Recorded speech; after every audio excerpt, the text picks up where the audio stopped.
Tuesday. Mariam Tuesday. How many Tuesdays do we have so far? One. Lillian Tuesday. Lillian Tuesday. So Tuesday we have what? Two. Prince Saturday. Prince Saturday. Saturday one. Prince Saturday. Hey, two Princes, 2 Saturdays. Oh, nice. Saturday two. Prince Monday. Hey, yeah, 2 Princes? Or 3 Princes? From one school. Why? Do they only get people who are born on Saturday to come to your school? All right. First name and the day on which you're born. Samuel Thursday. Samuel Thursday. Emmanuel Tuesday. Emmanuel Tuesday. So far, Friday is winning. Friday will win. Friday will win. First name, day on which you're born. Amofa Monday. Amofa Monday. Rhoda Tuesday. Rhoda Tuesday. Chantel Monday. Chantel Monday. Gaddafi Sunday. Gaddafi Sunday. Clifford Monday. Clifford Monday. Edward Memenda.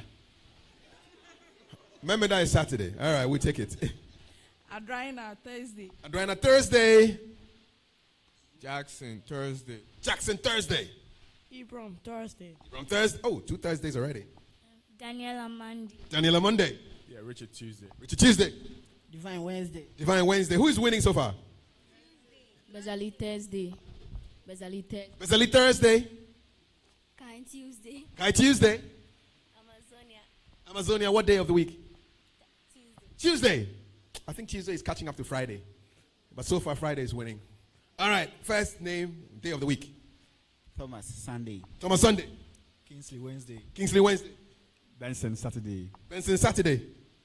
Oscar Tuesday. Oscar Tuesday. Who's winning? Elom Sunday. Elam Sunday. Oh, okay. I have a brother who is called Elam. He's also born on Sunday. Are you my brother? No. Matilda Friday. Matilda Friday. Samuel Monday. Samuel Monday. Jacqueline Sunday. Jacqueline Sunday. Abubakar Wednesday. Abubakar Wednesday. Lukman Saturday. Lukman Saturday. Amofa Monday. Amofa Monday. Agnes Tuesday. Agnes Tuesday. Who is winning? Richard Saturday. Richard Saturday. Christopher Friday. Christopher Friday. Atta Friday. After Friday. Already we have 2 Fridays here. Albert Wednesday. Albert Wednesday. Nice. Let's see the people in blue. I want some plenty of Fridays here. First name, day of the week you're born. Adam Wednesday. Adon Wednesday. Cyril Thursday. Cyril Thursday. Michael Tuesday. Michael Tuesday. No Fridays yet. Isaac Monday. Andrews Tuesday. Samuel Thursday. Cyril Thursday. Ron Sunday. Marcel Monday. Yao Thursday. Nicholas Saturday. Stefan Thursday. Andre Wednesday. Ibro Thursday. Salam Wednesday. Leslie Sunday. Jackson Sunday. Michael Monday. Samuel Friday. Perez Thursday. Lucien Tuesday. Caleb Tuesday. Man, Prisek has been discriminated against Fridays, man. There's only one. Ruben Thursday. Francis Tuesday. Gideon Tuesday. Albert Saturday. Who's winning now? Jordan Saturday. Nana Thursday. Farouk Friday. Michael Wednesday. Samuel Thursday. Ishmael Thursday. Divine Sunday. Justice Sunday. Joshua Thursday. Foster Friday. Abel Wednesday. David Saturday. Christian Wednesday. Maulolo Wednesday. Julian Wednesday. Roland Saturday. Almost Friday. Saturday is almost Friday. Okay. Please tell me you are born on Friday. Sunday. Theophilus Sunday. Sunday. Annabella Tuesday. Kezia Wednesday. Joanna Friday. Mina Sunday. Clementina Saturday. Karen Tuesday. Joe Wednesday. Hafiz Wednesday. Matilda Wednesday. Peter, my mom said Sunday.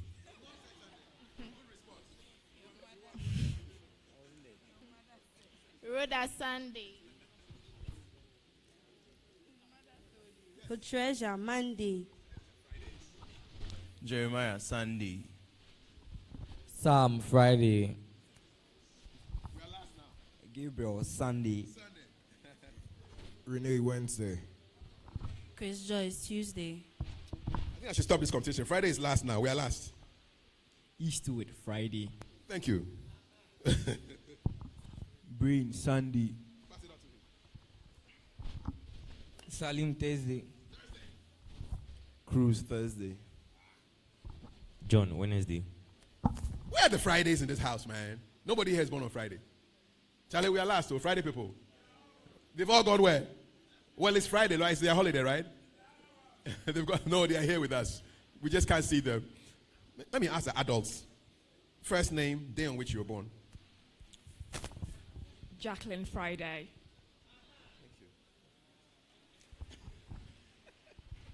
Michael Tuesday. Oh, I like Tuesday too. My mother was born on Tuesday, so it's okay. Kafui Tuesday. Okay. Deborah, I'm Fonte, so I'm Abena. And the fact that you're Kafui means you're also Ewa and you're also Tuesday. See how culturally aware I am? Yes, I've been on Tuesday. Jonathan Kwaku. Oh, Kwaku is a Friday. It's a Wednesday. Where are the Friday people crying? Kobena Otre Tuesday. First name and day of the week which you're born. Akosia and peace. Yes, yeah, Sunday. Daniel Yao. Yeah, Thursday. Oh, Friday we are last. Officially. Who won?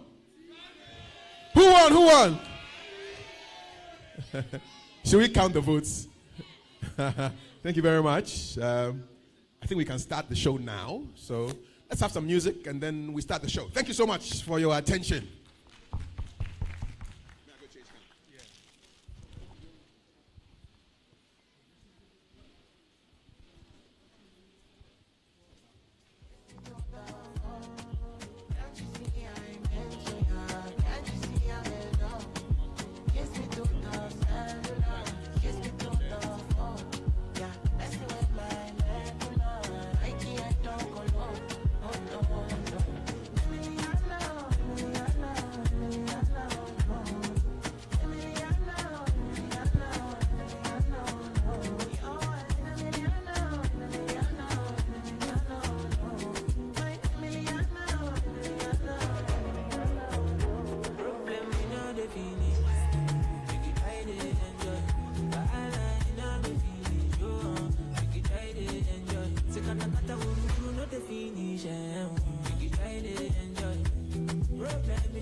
Okay. La, la, la, la. Yeah. Forward small. Yes, because we want to avoid that.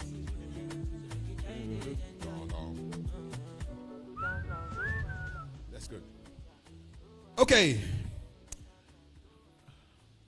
I want to see if you're observant. What do you observe? What has changed about me? My shirt. What happened to my shirt? What was I wearing before? Are you sure? Final answer. What color was it? Brown. I've changed my trousers too. All right, we're going for a debate now. The Airtad debate. Formal education is no longer the most effective path to workforce readiness. We have two teams. Jonathan will introduce them pretty shortly, but I just want to introduce our judges to you. So we have the head of department, agricultural engineering, right here at the University of Ghana, Legon, Dr. Engineer Peace Amoate. Dr. Amoate, she's an engineer as well. Yes, inspiring all of us to reach higher. And we also have, are the judges going to sit where they are? Oh, Dr. Amoate, we'll just have you sit there and observe them. Yeah, thank you so much. And we also have Senior Partnership Associate Implementers, Daniel Dankwa. Give us a wave. Daniel. Yes. And last but not the least, we have founder of Inogen, Naya James Imbabila. There he is. So those are our judges. I'm going to hand over to Jonathan now, and Jonathan will bring the teams over. Jonathan, where are you? Yes, please. Okay. Close your eyes and tell me what today the theme for this year's Airtad is. Close your eyes, close your eyes. Close your eyes. No, close your eyes. What's the theme? You have to say the theme with your eyes closed. Yes. Raise your hand. Yeah, talk. The man whose eyes are raised. Shaping tomorrow's workforce through education and innovation. Give him a big round of applause. He said it with his eyes closed. Jonathan, over to you. Airtad 2026. I can't feel your excitement. Today is the finals. Airtad 2026. Who wins the most innovative?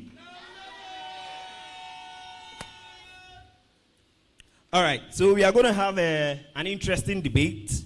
And the motion that Kafui mentioned was a motion that we gave to all the SHS schools. They wrote the motion to us, and we selected the best two. Today, they are going to have their finals, and they are going to debate on a different motion. The motion that they are going to debate on is innovation should be prioritized over academic excellence in today's schools.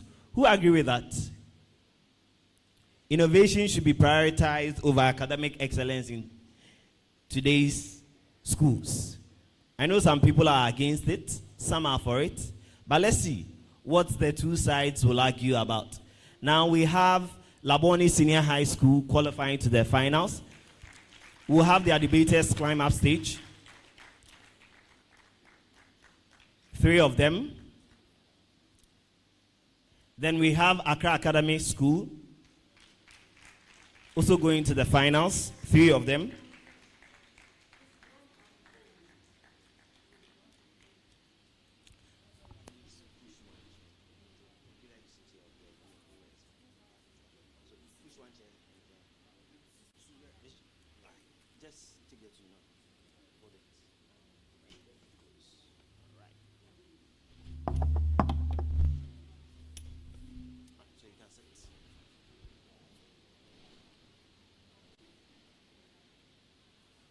Hold it.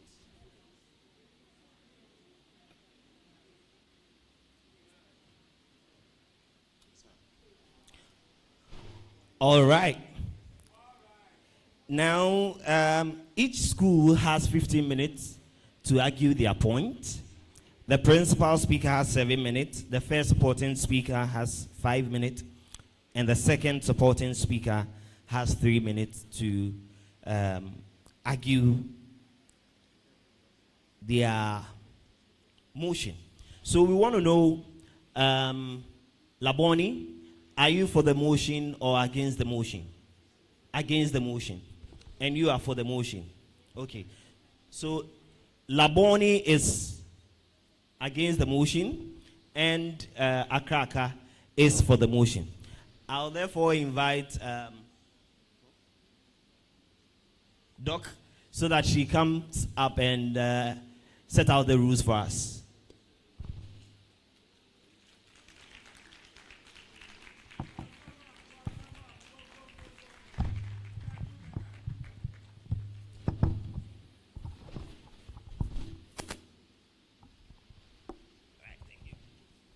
Good morning to you all, distinguished ladies and gentlemen.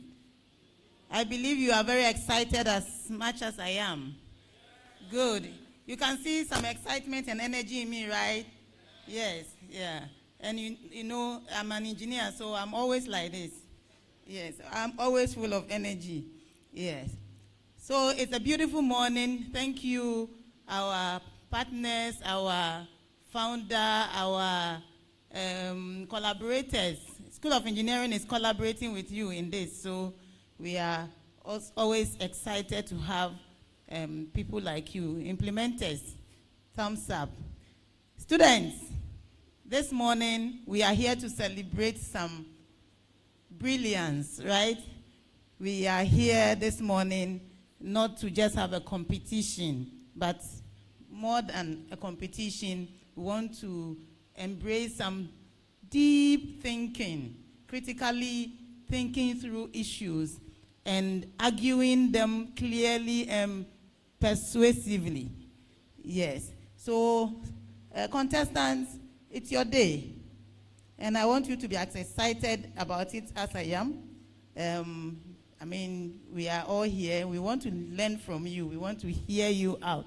So speak clearly, confidently, bring out the point. Put forth your strong arguments. That's how the Bible puts it. Put forth your strong arguments. And I'm sure that at the end, we will all go home learning something interesting about the motion for the day. Innovation should be prioritized above academic excellence in today's schools. Let's see what we go home with today. Before we start, there's going to be a poll, right? Daniel? Yes. So there will be a QR code projected, and we want you to vote first before we start. And then after our debate, we see how we fare. And we will do it again. We will take the poll again. Hearing these brilliant minds seated on my left and on my right, I believe you would have made up your mind after the debate. Then you will vote again for us to know whether some minds change. We were able to, whether our students from Laboni and from Accra were able to get us to shift our minds a little bit. So, technical team, we are waiting for you. Yes, it's right there. Let's have all of you scan it. Are you able to scan the code? Yes, please do. Scan the code and tell us what you think about this. Okay, I think we can do this under 2 minutes, right?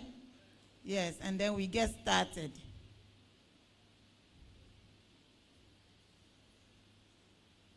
The clock is ticking. Let's do this under 2 minutes and get started. Yes.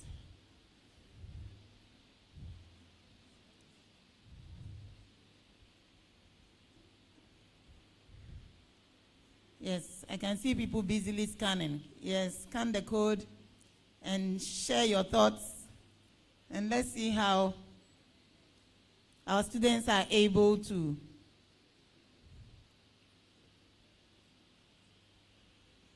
shift our thinking or mindset at the end of the debate.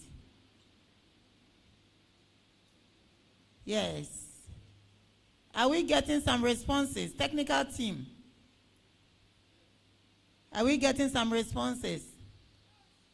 Yes. Okay. Good. So we want to start our competition now. I will invite the principal speaker for the motion to come forward. You have 7 minutes. Thank you.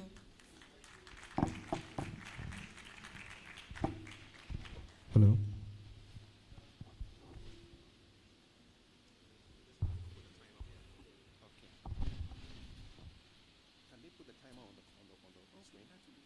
Can we please have the clock on the screen, the timer? It's 7 minutes, so we start from 7. And then when I say you may begin, and then he can start. Do we have the clock ready?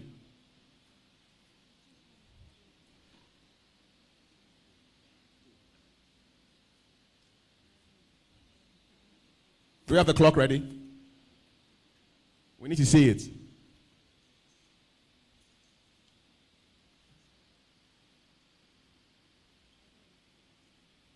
The clock.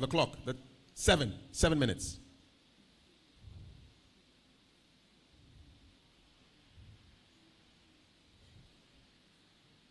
Is it invisible or something? Can anybody see the clock? Okay, all right, start.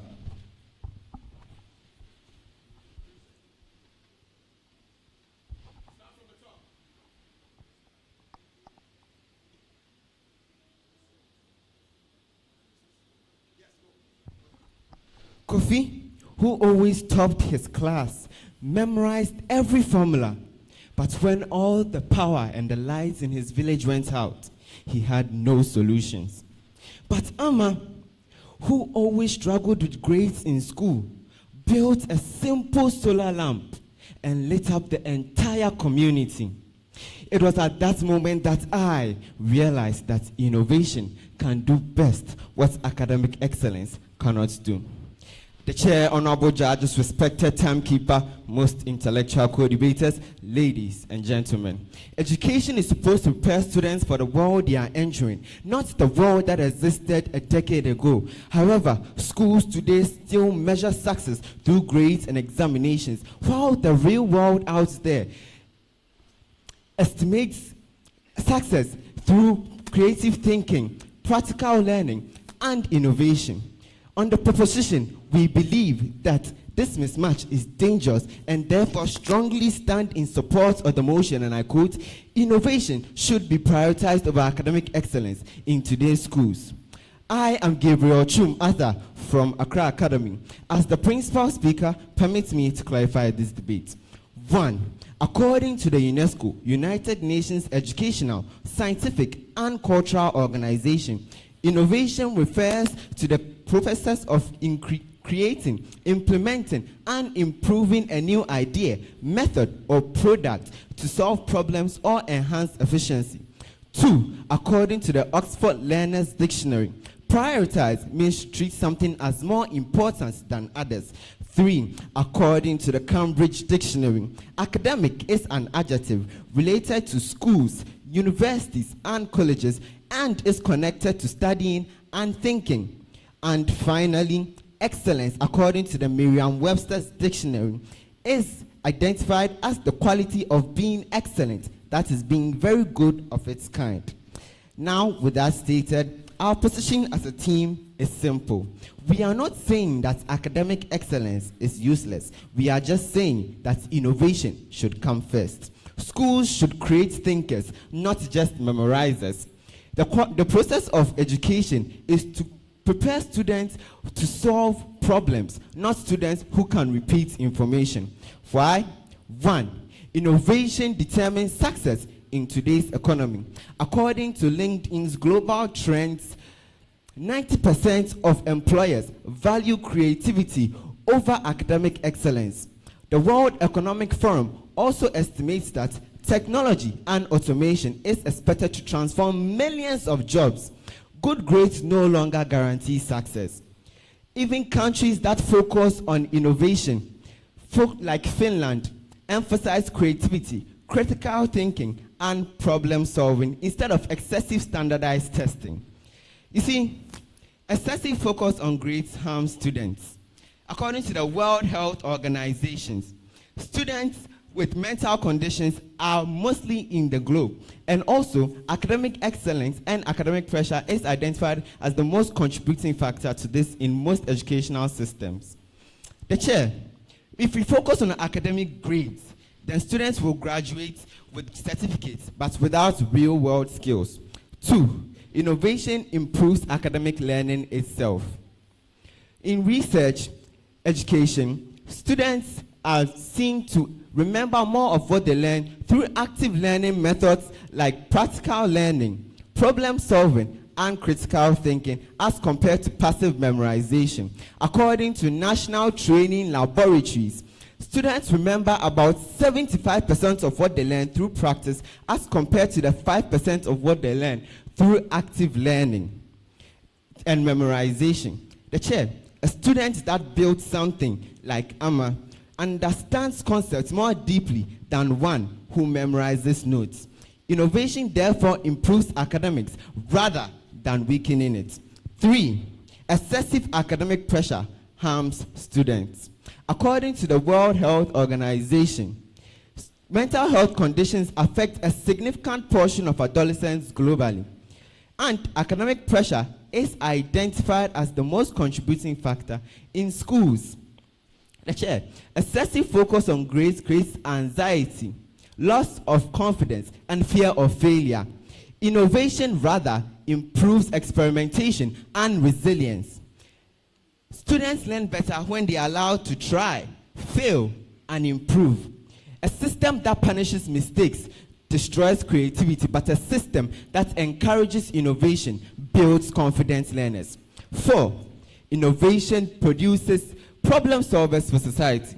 Economic growth and national development depend largely on innovation. According to the Global Innovation Index, countries that invest in critical thinking, innovation, and research tend to achieve stronger long-term economic growth.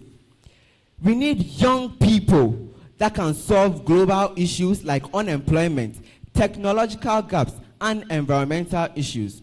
That requires innovative thinking, not memorization. And also, it satisfies SDG 4, quality education, and SDG 9, infrastructure, innovation, and industrialization. 5, prioritizing academic excellence is not better than innovation. By prioritizing innovation, we still include academic excellence. Through innovation, students still learn subjects, but also acquire the skills to apply them more creatively for society. Innovation, therefore, becomes the evolution, not the enemy of academic excellence. The chair, honorable judges, respected timekeeper, most intellectual co-debaters, ladies and gentlemen, the question still remains: students who pass examinations or students who can change the world? See, grades may measure what we know, but innovation determines what we can do. For the future of education, for the future of societies, and the future of the world, innovation must come first. For this, I urge this House to support this motion. Thank you.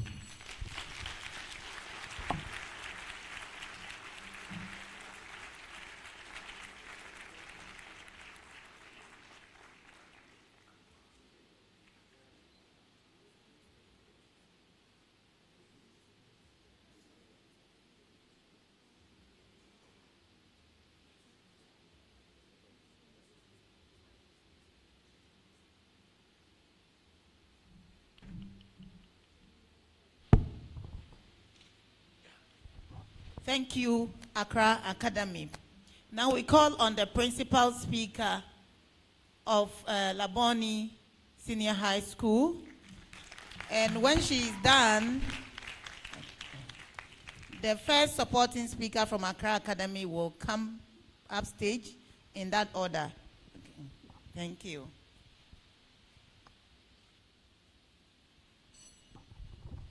The chair, panel of impartial judges, Accra timekeeper, distinguished guests, astute co-debaters, organizers of Airtad, fellow students, ladies and gentlemen.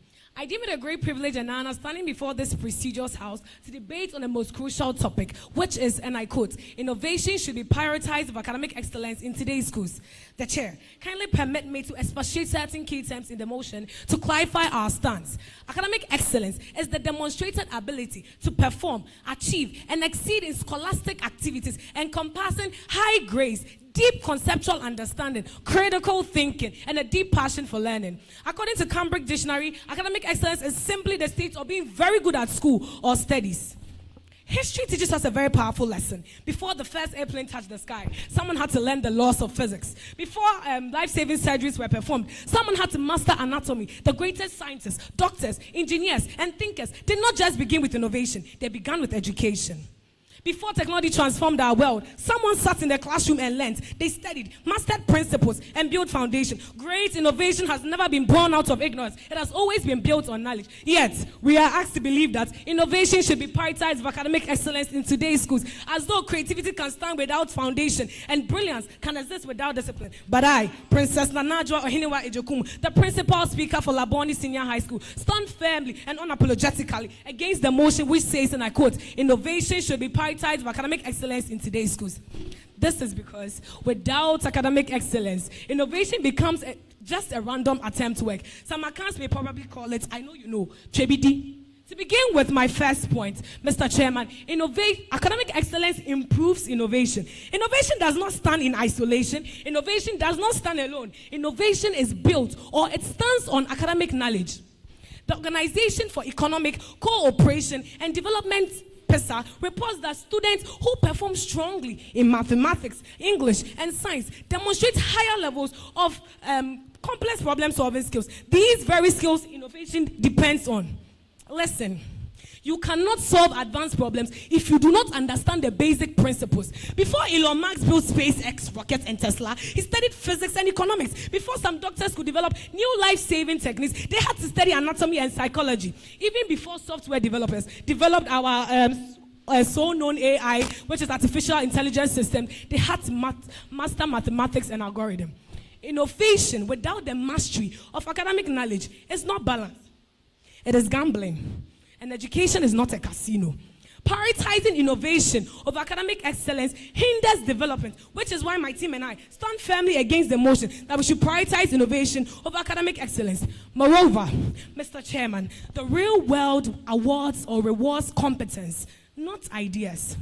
The World Economic Forums for Jobs reports that it ranks that analytical thinking, critical thinking, and problem-solving skills are the core skills or are the top global skills which employers demand in their field of work. Even universities require academic performance, standardized test results, and subject mastery before you get admitted to university. The message is clear. Academic excellence opens doors. Innovation may decorate your application letter or resume, but academic excellence builds it. And when employers or institutions hire doctors, teachers, engineers, accountants, they look at qualifications first. Why? I don't understand. So when my worthy opponents come here and say that innovation should be prioritized of academic excellence in today's schools, they remove the roots of the tree, expecting it to stand. Innovation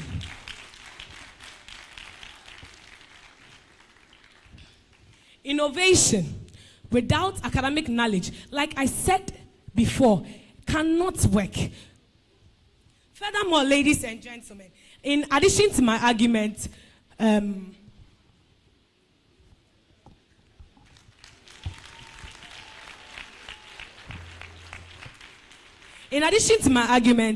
priority matters, but balance is key. Let me be fair again. Experimentation matters. Creativity matters, innovation matters. But balance is not replacement. While innovation is important in our modern education, it should not be prioritized of academic excellence. It can complement it. When I mean it should complement it, I mean it can work together. According to Harvard education professor Howard Gardner, he argues that true disciplinary understanding is required before innovation breakthroughs can happen. We are not arguing against innovation. We are arguing against placing it over academic excellence in today's schools.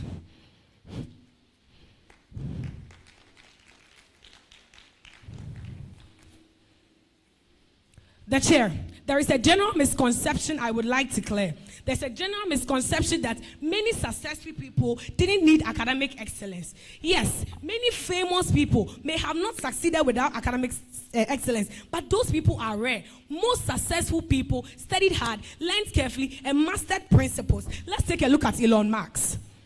Elon Musk earned 2 bachelor's degrees in physics and economics from the University of Pennsylvania, later admitted into PhD program at Stanford University. He founded Tesla and SpaceX, as we all know. He was academically strong, then innovative. Let's take a look into our very own Dr. Kwame Nkrumah. He studied in US and UK. He earned degrees from Lincoln University and University of Pennsylvania. He didn't just have ideas. He has strong academic grounds that help lead Ghana into independence and build national institutions. Individuals like Osei Kwame Despite, Ibrahim Mahama, Ejako, Shatawale, Richard Branson, all were individuals who may have succeeded without academic excellence. But is it because of them we should all ignore learning, hoping to be the next billionaire in just a second by magic? No. And anyone who thinks that hasn't met reality yet.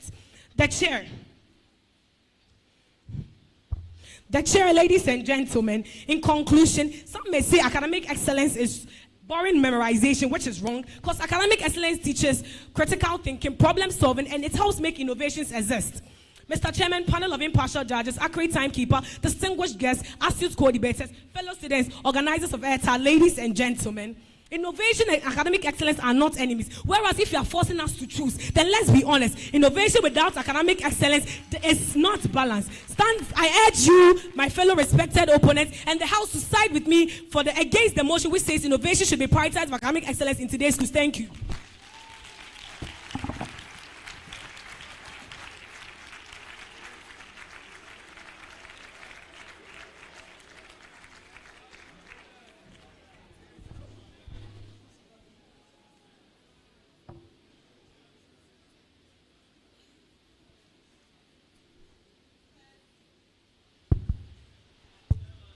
First supporting speaker has 5 minutes. Second supporting speaker has 3 minutes. So you have 5 minutes. Accra Academy, first supporting speaker.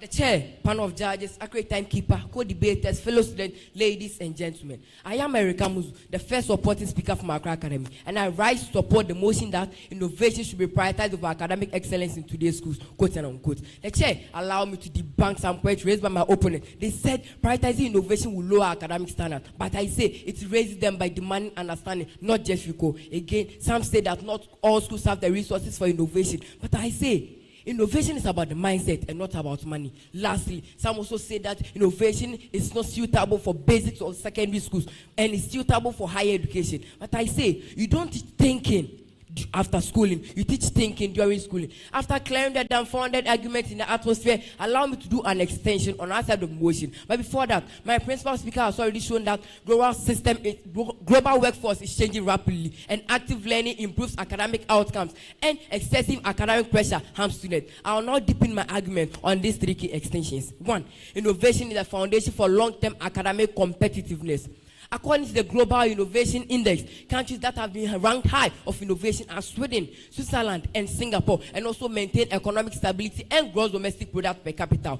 These nations invest heavily into research, creativity, and problem-solving skills within their educational system. Furthermore, the OECD report that economies driven by knowledge and innovation develop faster and recovers quickly from global crisis. Again, if we prioritize education, then our graduates will compete for already existing jobs. But when we prioritize innovation, then our graduates, it will open space for industries, startups, and technologies.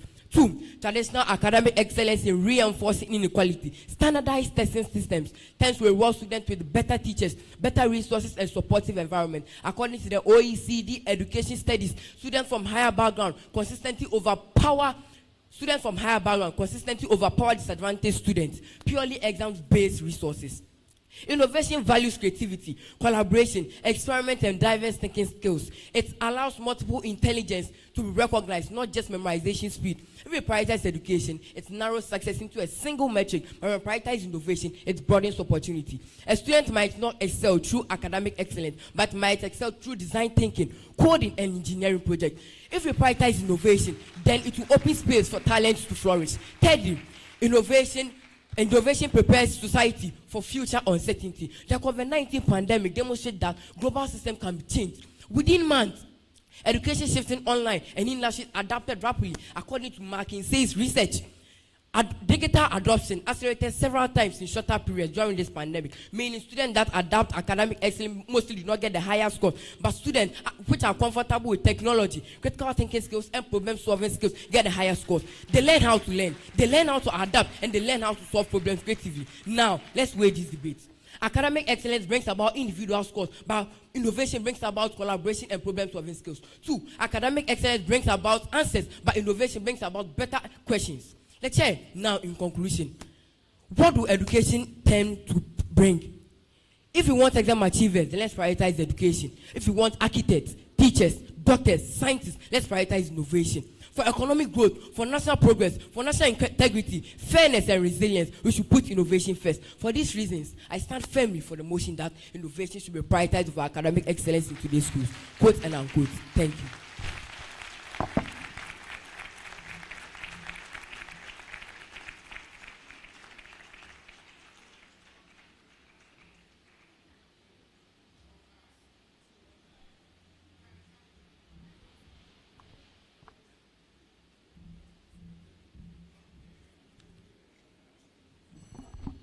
The chair, panel of judges, accurate timekeeper, distinguished guests, organizers of Airtad debate, fellow students, co-debaters, ladies and gentlemen, I am Rene Nanawiran Balesaki, the first supporting speaker for Team Laboni against the motion that says innovation should be prioritized over academic excellence in today's schools. My opponents made some points which I beg to differ. He said employers, or 90% of employers, prioritize innovation in today's world. But according to the Program for International Students Assessment, top employers require analytical thinking, critical thinking, individuals with problem-solving skills, which all are acquired from academic excellence. He also said innovation is not about mindset, but it's not about money, but the mindset. But I want to let you know that with innovation stuff, it requires a lot of funding and investments from investors, and so innovation actually needs money. You also said academic excellence puts stress on students, so does innovation when it is prioritized over students who just want to go through a simply structured curriculum. Ladies and gentlemen, I move on. Just like a building which lacks a foundation will collapse, so will innovation without the foundation of knowledge. Academic excellence provides a strong foundation of knowledge for innovation to be successful. Without physics knowledge, planes will not be in existence as we see today. Let's look at this man who helped planes work today. He's called Ludwig Till, known as the founder of aerodynamics. He gained knowledge in engineering and fluid mechanics through academic excellence. And he had the idea by being innovative, but he applied the knowledge from engineering and fluid mechanics to make aerodynamics work in the plane we see today. Ladies and gentlemen, this is a clear point that shows that innovation should not be prioritized over academic excellence in today's schools. Allow me list and elucidate points to free your minds from the mental slavery of our opponents. The chair, innovation is not a substitute for discipline, focus, and teamwork. In the quest to achieve academic excellence, schools teach students discipline, determination, hard work, perseverance, teamwork, among others. Without these values, you may have the idea, but implementation without determination and perseverance will leave the idea in the pipeline. Most innovators are faced with challenges and setbacks, which being focused and discipline will help you pull through. A quote said by Dr. Carol Dweck, Psychology of Success, in 2006, says that creativity and innovation are crucial, but without focus and discipline, even the best ideas are wasted. Ladies and gentlemen, on to my second crucial point, which says it's risks leaving behind students who do not have the resources to develop skills outside schools. This was another quote also said by Dr. Linda Hammond, Dr. Linda Perlin, Hammond education expert in 2017. And yes, this is true. Innovation comes with a lot of failures, and individuals who are coming from well-to-do families are able to afford the pivot easily. But what will be the story from those coming from poor backgrounds? This will actually be the end for them. In yesterday's a speech made by our own Dr. Mukala from UNESCO Ghana says, innovation is effective only if it affects the marginalized group. In this context, we see that the marginalized group here are people from poor backgrounds. The chair, ladies and gentlemen, on to my third crucial point, which says that academic excellence is needed in innovative fields. Let's take a look at the Apollo 11 moon landing, which took place in 1969. It involved trained scientists, academic people. It involved Katherine Johnson, John Hubble, and many others, which made the mission a success. But seconds into the mission started, it encountered a 1202 error, which was solved by Katherine Johnson, not by innovation, but application of academic excellence in physics and mathematics. Ladies and gentlemen, areas like medicine, pharmacy, and engineering require a lot of people each and every year to help in the health and energy sector. But regardless of this, they require students to pass with A1 or a single digit, meaning areas such as the healthcare sector and engineering sector, which are crucial for the country, require or prioritize academic excellence over innovation. The chair, ladies and gentlemen, all have summed up our clear evidences that innovation should not be prioritized over academic excellence in today's schools, as academic excellence is the major factor that propels innovation in today's world. The chair, panel of judges, accurate timekeeper, distinguished guests, organizers of Airtad debates, co-debaters, fellow students, ladies and gentlemen, I call on you all to help me and my team, or support me and my team against the motion that says innovation should be prioritized over academic excellence in today's schools. Thank you.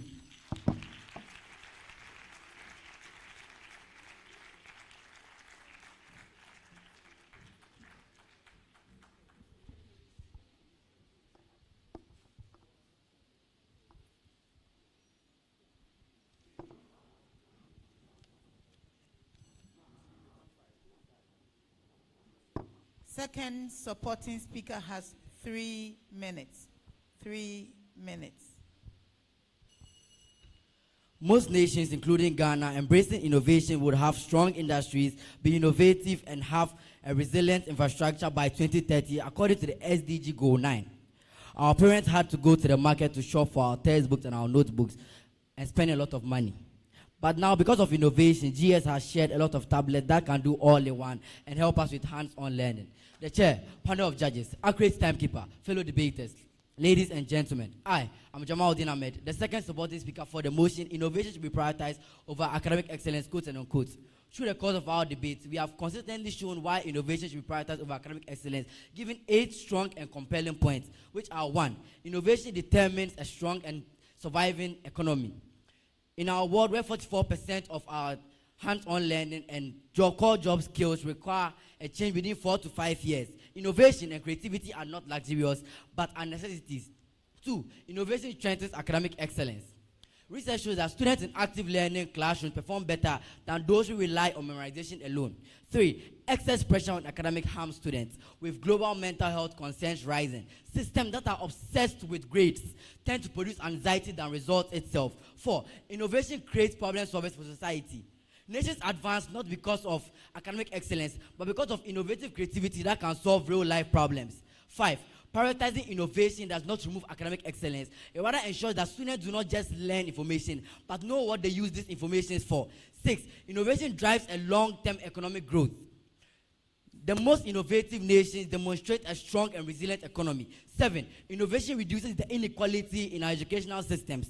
Success, if defined by academic excellence, narrows opportunities, but when innovation is recognized, skillful thinking and innovation we prioritize in our country. And finally, 8, innovation prepares our society against uncertainties, from our pandemics to the technological revolution. The ability to adapt is better than the ability to memorize. The chair, panel of judges, accurate timekeeper, fellow debaters, ladies and gentlemen, it all comes down to one question. What is the main purpose of education? Academic excellence here measures performance, but innovation here measures potentials. It is true that academic excellence will decorate our transcripts, but the truth is one. Innovation here builds the future. The chair, panel of judges, accurate timekeeper, fellow debaters, ladies and gentlemen, for a stronger economy, for a more resilient infrastructure, and for a better Ghana, let's rally behind the motion that supports that innovation should be prioritized over academic excellence in today's schools, quotes and unquote. Thank you.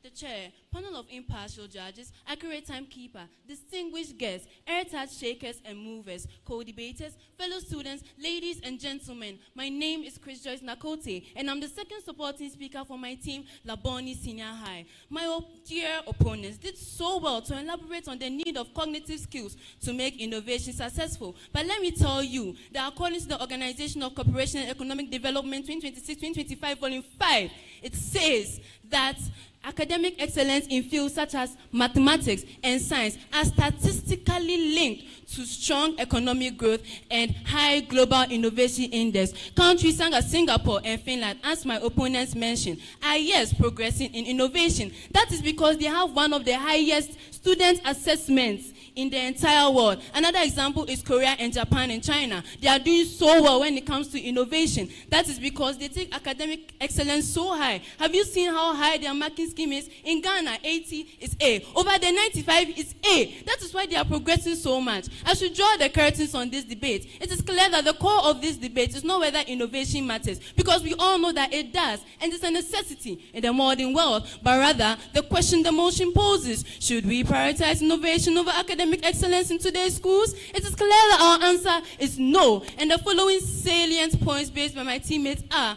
1. Academic excellence improves innovation. 2. Academic excellence and innovation should complement each other. 3. Academic excellence is not mere memorization, but rather the mastery of cognitive skills needed to make innovation a success. 4. Academic excellence ensures entry into universities and great institutions to make sure that everyone is doing their best to make sure the world is a better place. 5. Academic excellence is not going to, innovation prioritizes, academic excellence. Thank you so much. Innovation is not a substitute for discipline, focus, and teamwork, and that prioritizing innovation risks leaving behind students who do not have the resources to develop their skills outside school. Therefore, these are the reasons why I call upon this prestigious house to stand with me against the motion that states innovation should be prioritized over academic excellence in today's schools. The chair, ladies and gentlemen, innovation drives progress, fuels economies, and shapes tomorrow, but it should not be prioritized over academic excellence, because doing so, like my teammate said, would be like building the roof without laying the foundation. Also, Albert Einstein said, anyone can know. The point is to understand. In the same way, anyone can be educated, but it takes those who are academically excellent and outstanding to make a difference, impact, and create, just like the respectable men and women before us today. Therefore, we must not teach our students to innovate with poor understanding, but rather we must teach our students to understand deeply and concisely first and innovate better for the present and future generation. Thank you. Thank you, thank you, thank you, thank you, thank you. Thank you, Accra Academy, thank you, Labone Senior High School. Technical team, can you project for us the second link for the voting after? So we have listened to these brilliant minds. It's been thought-provoking. Do you agree with me? Very thought-provoking. In fact, these people are more energetic than I am. And they took my minds back to some 30 years ago when I was doing the same thing they are doing now.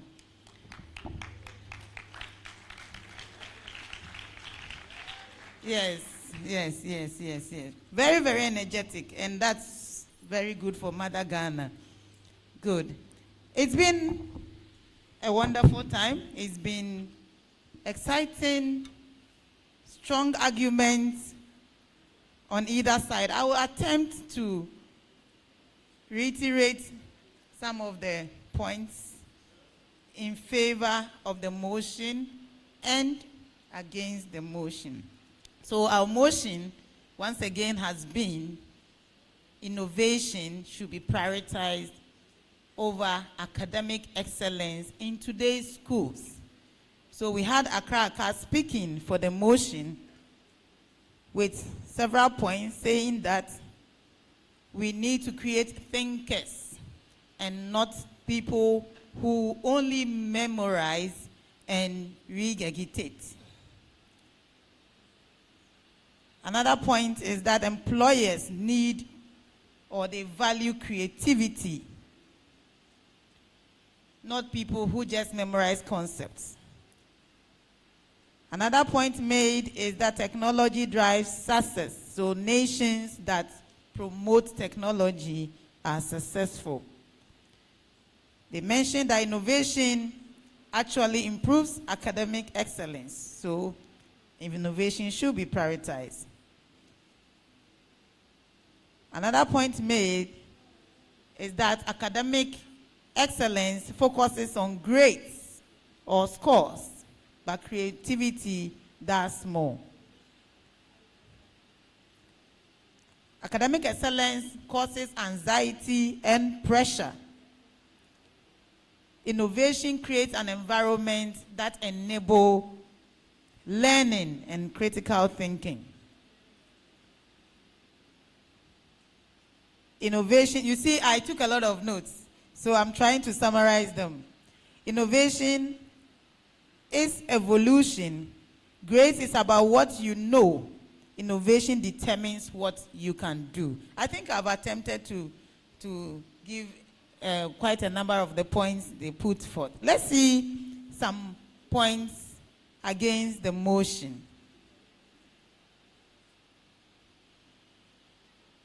Thinkers begin with education, not innovation. Creativity needs foundation, just like a building requires foundation to stand. The world rewards competence, and so we can do that by being academically excellent. Academic excellence is a prerequisite for anything one wants to do, say admission to the university. Priority matters, but balance is key. And so innovation is important, but we cannot say that it should come above academic excellence. Another point that was stated is that innovation should complement academic excellence. There were some examples of people who have done well. And some more points to emphasize the fact that nations that have developed, they as well have very high academic standards. I think I've done a good work by summarizing their points as well. So, as I said,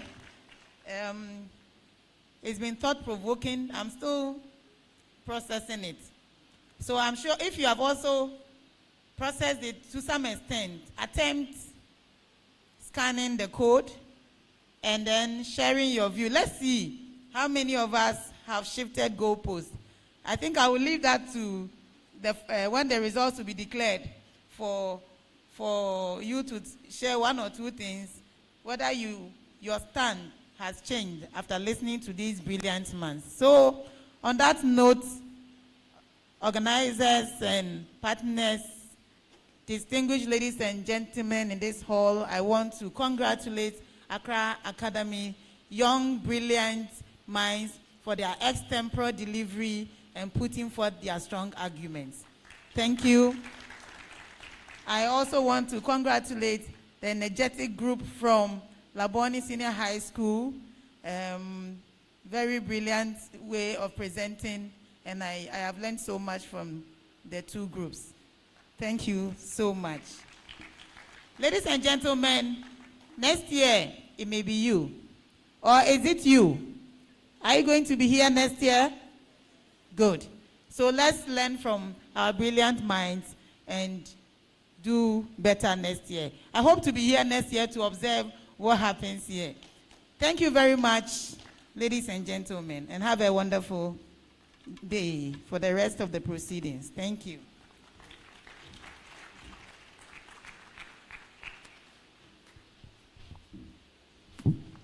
Thank you, Dr. Engineer Peace Amwate, Head of Department, Agricultural Engineering, University of Ghana, Legon. So, we have voted, have we not? So we want to see the results, right? You want to see the results? You don't sound like you want to see the results. You want to see the results? Thank you very much. Can we show the results up on the screen? I guess everything is e-voting these days. Or later on? Okay, later on. Later on. They want to keep you in suspense. So I'm going to invite Jonathan to come up onto the stage.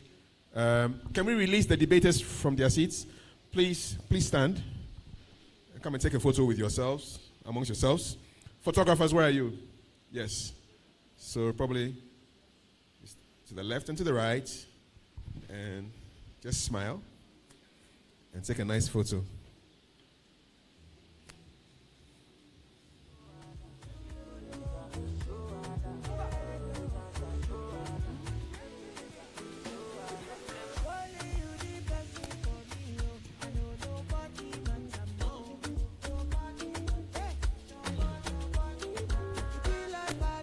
Thank you. Please, let's appreciate them. It's not easy to stand in front of a crowd and make your points in public. Thank you very much. Well done. Enter 2026. Oh, I can feel your excitement too. Enter 2026. Who is going to be the best center manager? Hey, you are raising your hand. I want to see some shouting. Who is going to be the best center manager? Who is going to be the most innovative lab? Who is going to be the most sustainable lab? Who is going to win Airtad 2026?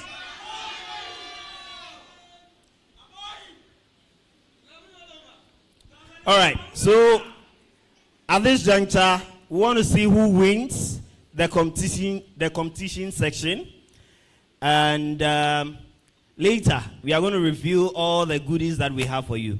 So we are going to begin with the SHS category section. We have Laboni, YM Lab 3.1, Accra Academy, and St. Peter's competing. So teams, kindly let's have you on stage.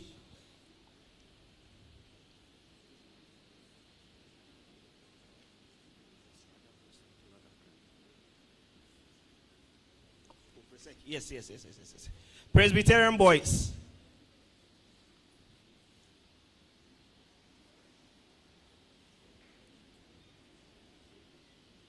Presbyterian boys. Where are your teams? Let's give them a hand. Presbyterian boys, Legon, St. Peter's SHS, Laboni SHS, and YM Lab 3.1.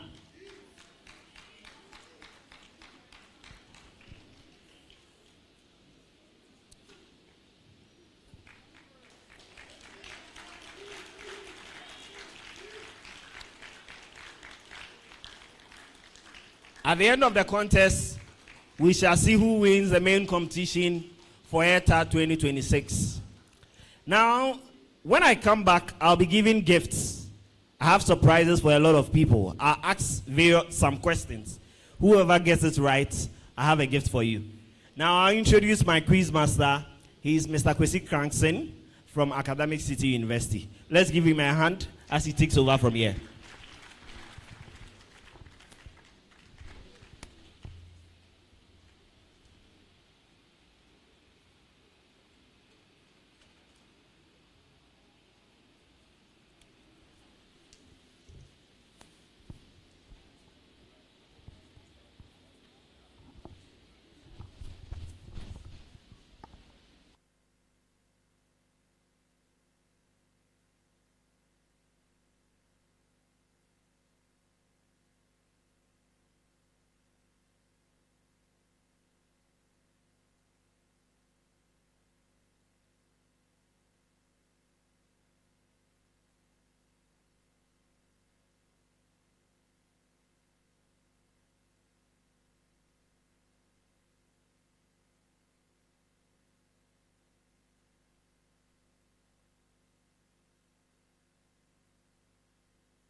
Hello.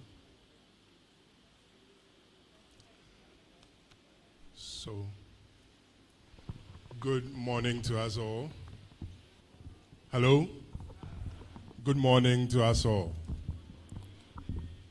So we have the finals for the SHS competition.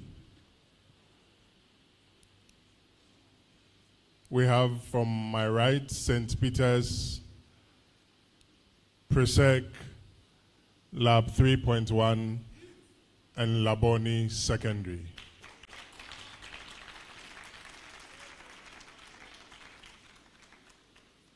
St. Peter's is represented by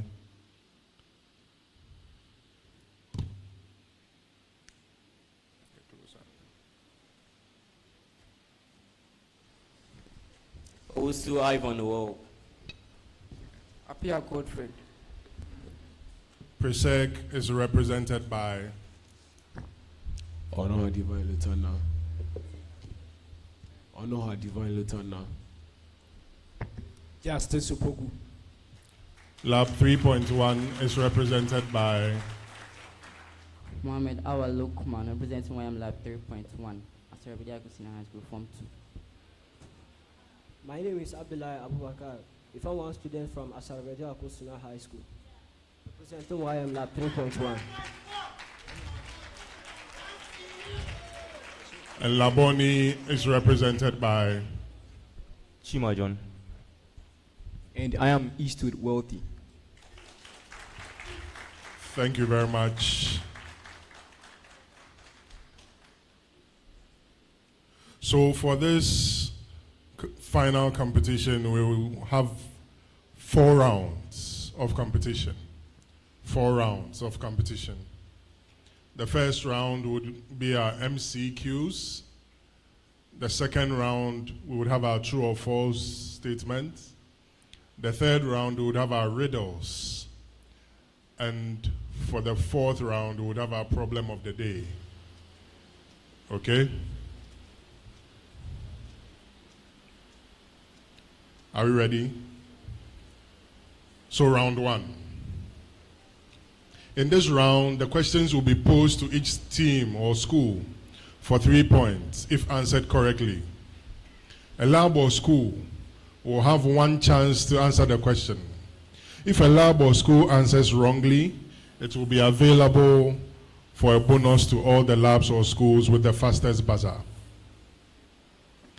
A bonus question, when answered correctly, would be worth 1 point. Teams would have 15 seconds to answer a major question and 10 seconds to answer a bonus question. So, St. Peter's, let's hear your buzzer. Presec, Lab 3.1, and Laboni.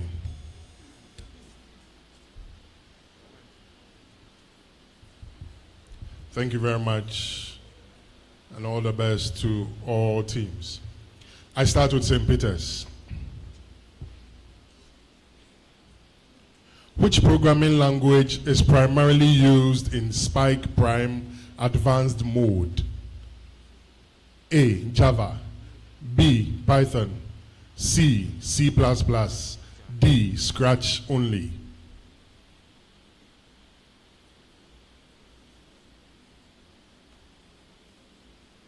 Scratch.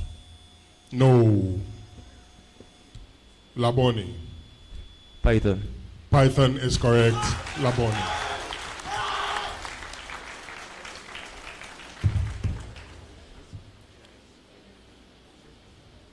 Please listen to this instruction very well. Wait for your school to be called after you have rang the bell. Wait for your school to be called after you ring the buzzer. Are we clear? Good. Presec. Layer height in 3D printing mainly affects A, surface smoothness and print time, B, color, C, printer weight, and D, voltage. A. A is correct.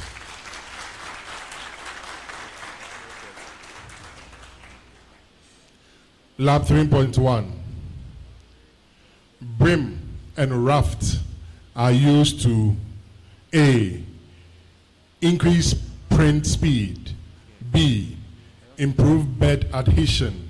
C.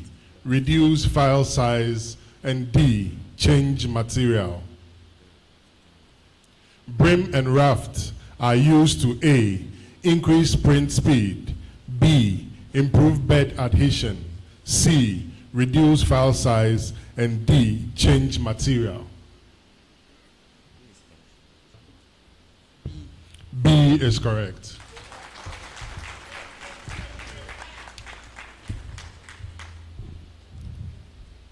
Laboni, your major question. The EV3 intelligent brick runs on which operating system base? The EV3 intelligent brick runs on which operating system base? A. Windows. B. Android. C. Mac OS. D. Linux. Linux. That is correct. St. Peter's. St. Peter's. An overhang angle greater than 60 degrees usually requires. An overhang angle greater than 60 degrees usually requires A. Higher speed. B. No cooling. C. Supports. And D. Smaller file. Support. Supports is correct. Presec. In Spike Prime, increasing motor speed mainly affects only. In Spike Prime, increasing motor speed mainly affects A. Torque only. B. Rotation angle. C. Rotational velocity. And D. Battery voltage. Rotational velocity. Rotational velocity is correct. Lab 3.1. Retraction settings help prevent. Retraction settings help prevent A. Warping. B. Stringing. C. Layer shifting. And D. Bed leveling issues. Retraction settings help prevent A. Warping. B. Stringing. C. Layer shifting. And D. Bed leveling issues. That is wrong. Presec. Stringing. Stringing. Stringing is correct for a bonus to Presec.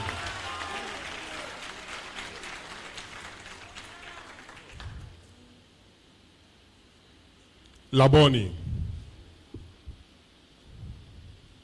EV3 large motors are best suited for. EV3 large motors are best suited for A. Precision sensing.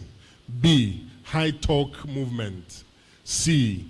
Data storage. And D. Image capture. B is correct.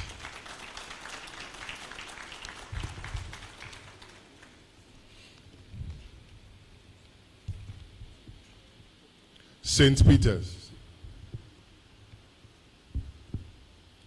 Layer shifting is commonly caused by. Layer shifting is commonly caused by A. Loose belts. B. High infill. C. Wrong filament color. And D. Low temperature. No. Presec. Loose belt. Loose belt is correct for a bonus.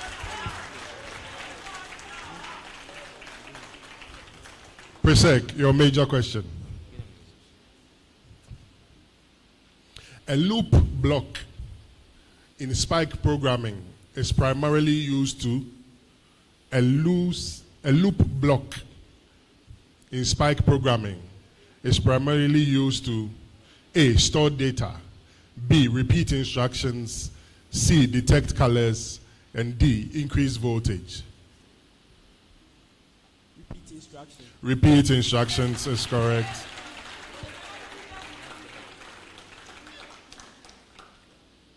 Lab 3.1, your major question.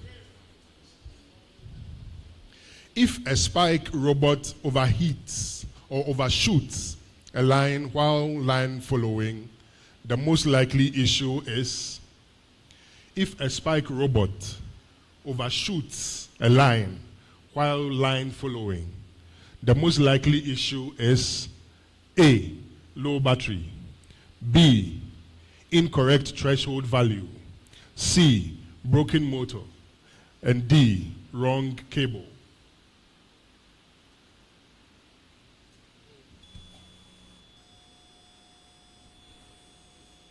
No. Who rang the bell first? Presec. Incorrect threshold value. Incorrect threshold value.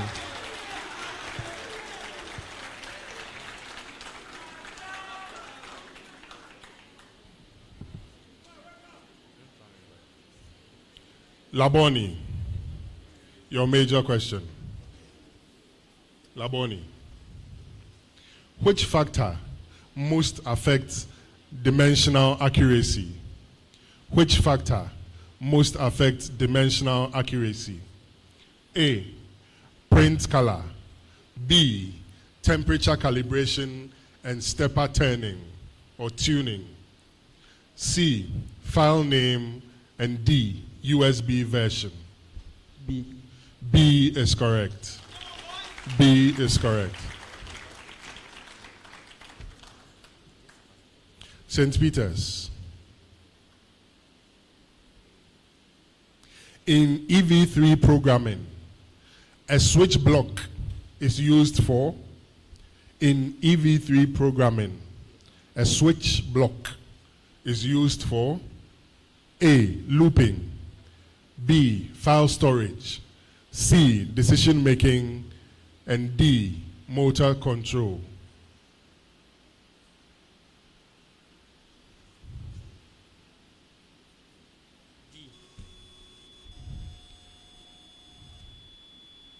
No.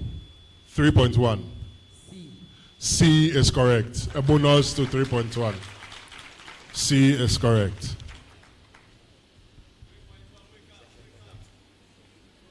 Presec.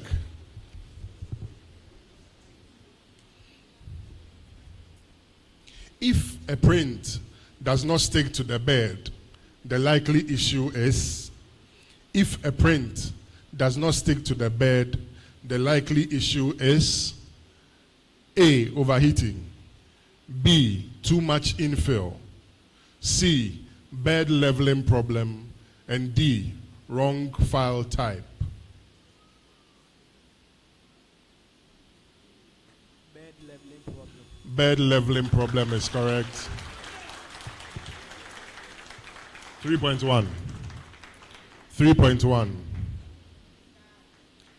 Infill percentage controls.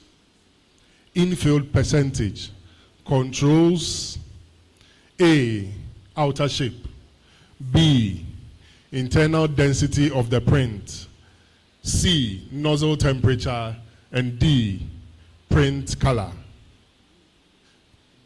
B is correct. B is correct.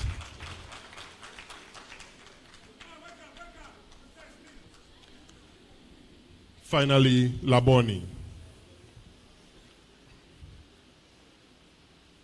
Supports in 3D printing are used to A, increase weight, B, speed up printing, C, change filament color, and D, hold overhanging parts during printing. D is correct. That brings us to the end of round 1.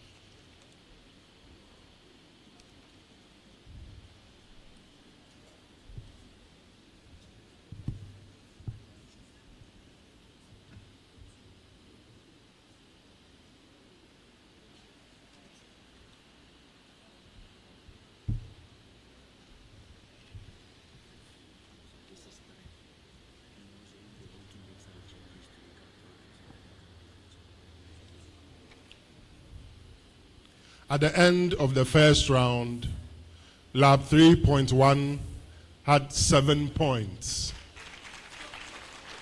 Laboni had 13 points. St. Peter's had 3 points. And Presec had 15 points.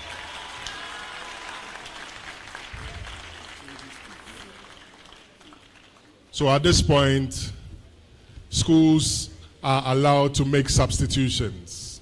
Schools are allowed to make substitutions.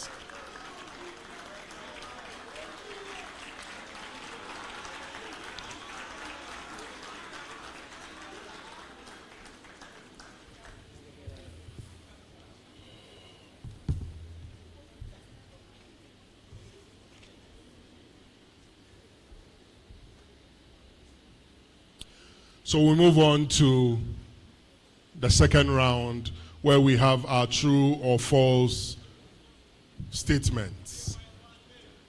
True or false. So in this round, the question will be posed to each team or school for 3 points if answered correctly. 3 points if answered correctly. If a lab or school answers wrongly, there will be a deduction of 1 point. Wrong answer, a deduction of 1 point. If a school or lab refuses to answer, the question will be up for grab at the fastest buzzer to all schools under the same conditions. Under the same conditions. Each team has 10 seconds to answer a question. 10 seconds to answer a question. I'll start with Lab 3.1.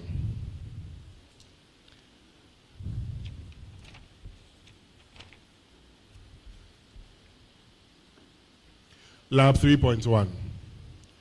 Virtual reality is currently used in medical training to allow surgeons to practice procedures without risking patient safety. Virtual reality is currently used in medical training to allow surgeons to practice procedures without risking patient safety. True or false? True. That is correct.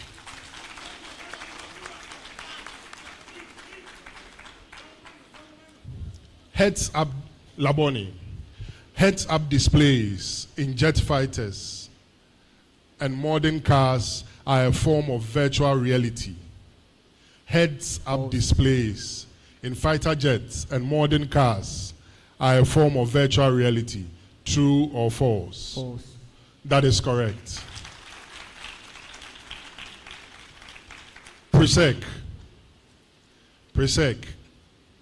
In FDM 3D printing, increasing cooling fan speed always improves layer adhesive. In FDM 3D printing, increasing cooling fan speed always improves layer adhesion. True or false? False. That is correct. St. Peter's. In agriculture, virtual reality allows clients to walk through a building. Sorry, I'll take that again. In architecture, virtual reality allows clients to walk through a building design before it is actually constructed. True or false? True. That is correct. 3.1. 3.1. Telepresence refers to using AR or VR technology to feel like you are present in a remote location. Telepresence refers to using AR or VR technology to feel like you are present in a remote location. True or false? True. That is correct. Laboni. If the ADC resolution on Arduino Uno is 10-bit, it can represent exactly 1,000 discrete voltage levels. If the ADC resolution on Arduino Uno is 10-bit, it can represent exactly 1,000 discrete voltage levels. True or false? False. That is correct. Persec. VR therapy is used to treat PTSD and phobias like heights through controlled exposure. VR therapy is used to treat PTSD and phobias through controlled exposure. True or false? True. That is correct. St. Peter's. I2C allows multiple master devices on the same bus without special configuration. I2C allows multiple master devices on the same bus without special configuration. True or false? True. No. That is a false statement. -1 for St. Peter's.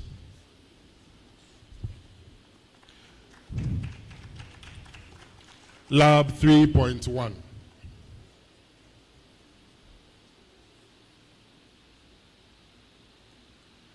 AR filters on social media use facial recognition technology to map graphics to a user's face. AR filters on social media use facial recognition technology to map graphics to a user's face. True or false? True. That is correct. Laboni. Digital twins are virtual replicas of physical systems, often viewed using AR or VR for monitoring. Digital twins are virtual replicas of physical systems, often viewed using AR or VR for monitoring. True or false? True. That is correct.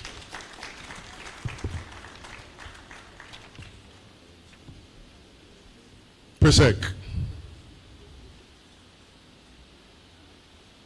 Using input underscore pull up configures the pin with an internal resistor connected to ground.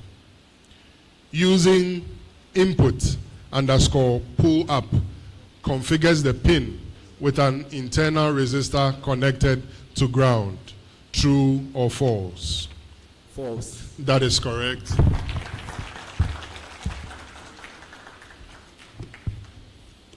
St. Peter's.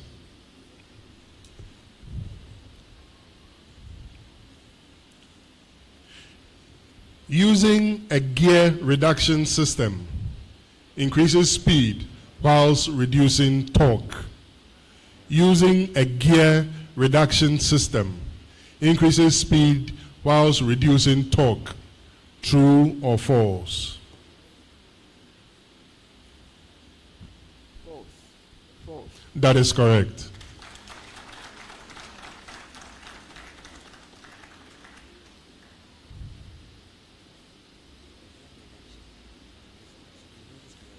(3.1)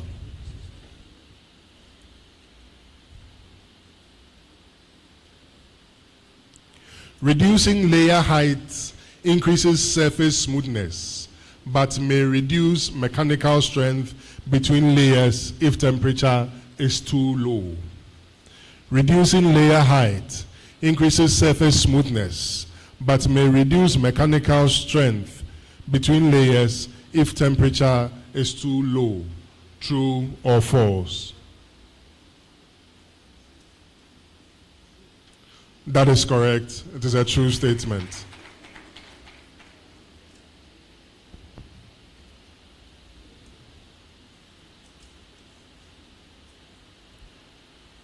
Laboni.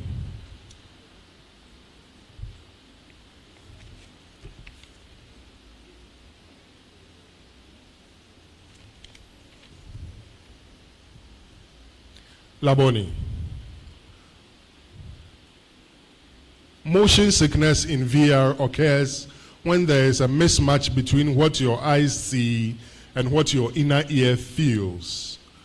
Motion sickness in VR occurs when there is a mismatch between what your eyes see and what your inner ear feels. True or false? False. No. That is a true statement. -1 for Laboni. Did I start? I started with you.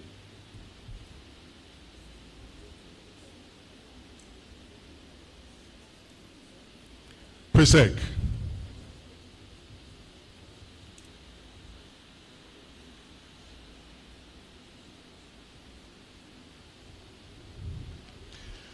Eye tracking technology allows a virtual reality headset to know exactly where what the user is looking at.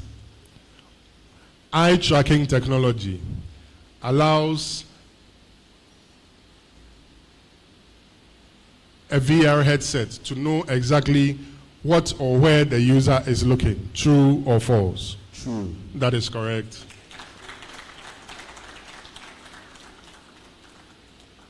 Finally, St. Peter's.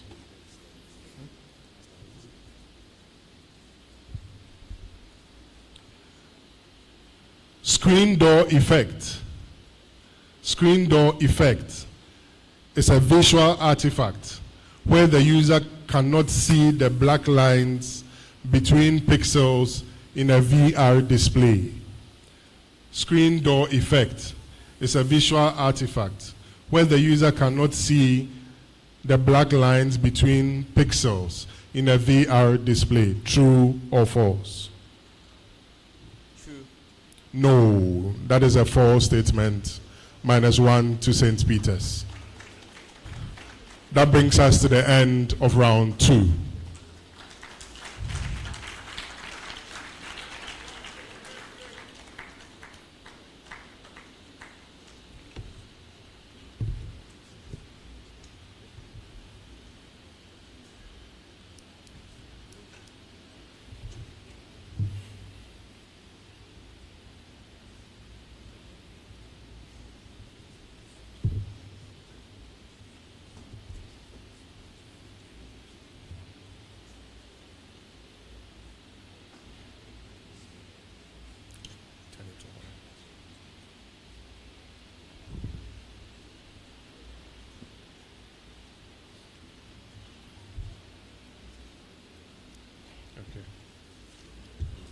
Thank you.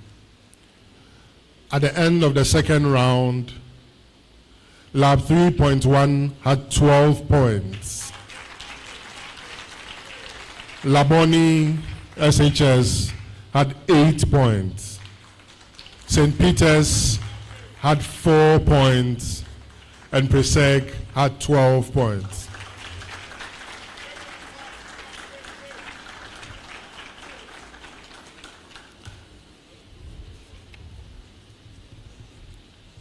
We move to round 3, where we have our riddles. Substitutions are allowed at this stage. Substitutions are allowed at this stage.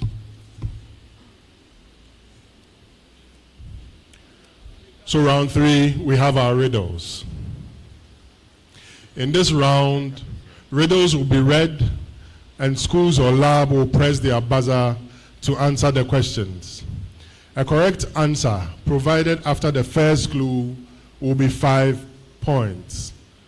After the second clue will be 4 points.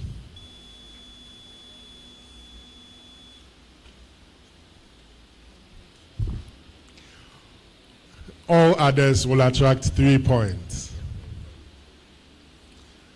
All schools or labs should provide the correct answer immediately after pressing the buzzer. All schools or lab should provide the correct answer immediately after pressing the buzzer. The first riddle.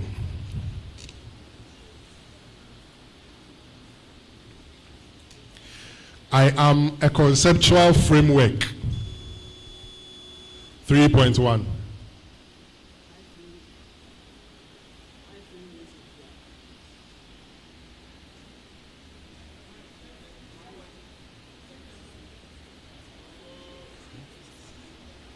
Talk. No, talk. No. I am a conceptual framework used to understand how data moves from per sec. OSI. That is correct. 5. 5 points. 5 points.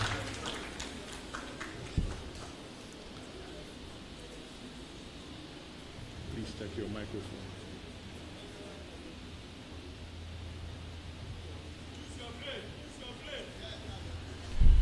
Second riddle.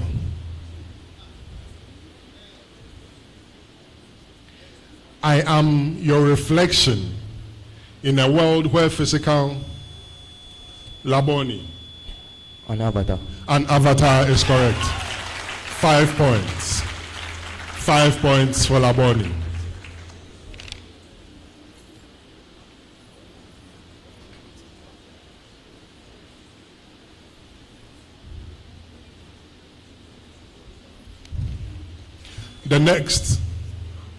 The next riddle.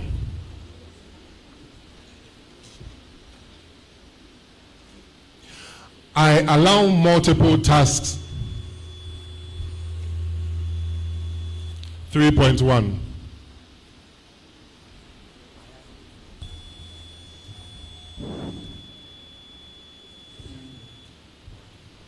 A data structure. What data structure? No. Laboni, you rang? Yes. Millis function. The Millis function.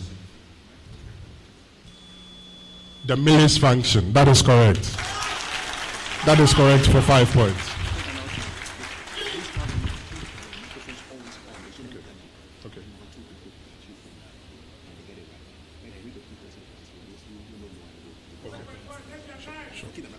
Sure.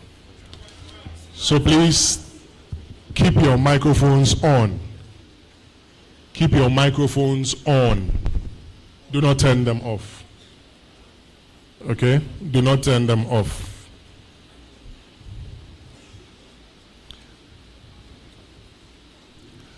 The next riddle.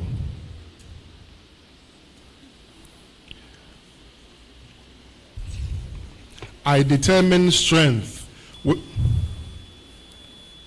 Per sec. Infill density. Infill density is correct for 5 points. So I'll read the whole riddle. I determine strength without changing shape. Triangles, honeycombs, and grids define me. Higher values increase material use. I hide inside the object. What am I? That is infill density. The next riddle. I appear as thin, unwanted threats. Laboni. Stringing. Stringing is correct. Stringing is correct. So I'll read the whole thing. I appear as thin, unwanted threads. I stretch between separate parts. Retraction tries to stop me. High temperature makes me worse. What am I? Stringing. Okay? So the next riddle.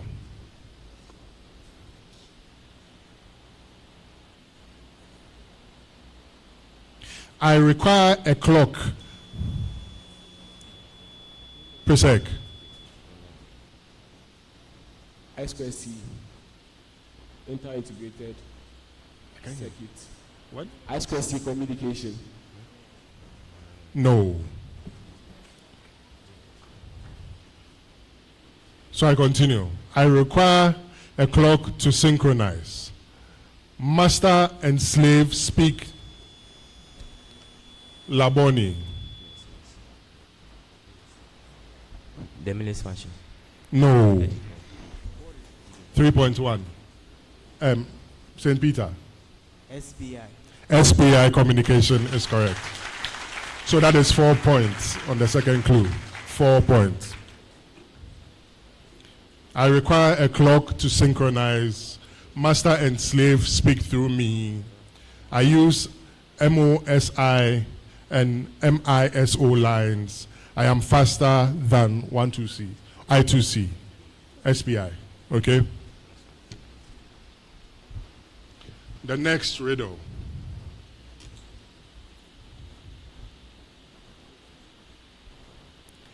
I fetch. Presec.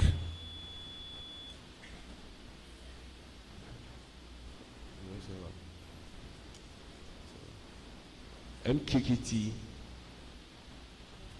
No. I fetch, decode, and execute.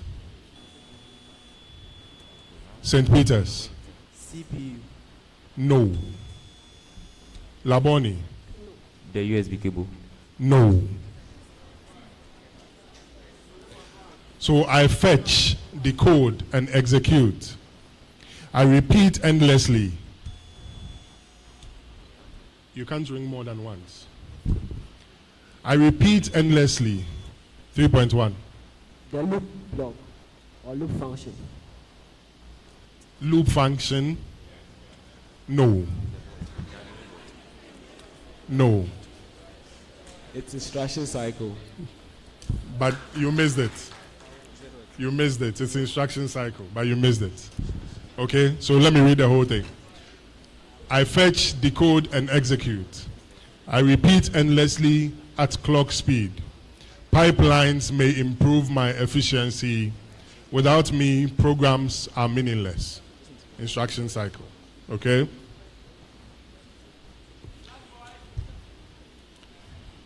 The next riddle.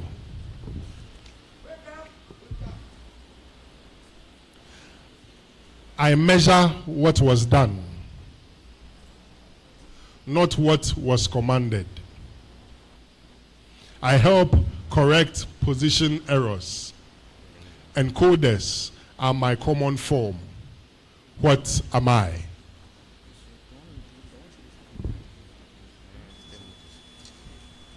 St. Peter's? IMU. No. Laboni? Stepper motors. Stepper motors. No. Encoder. Encoder. No. Presec? Is it common filter? Common filter. No. Feedback mechanism. Feedback mechanism. Okay? The next riddle.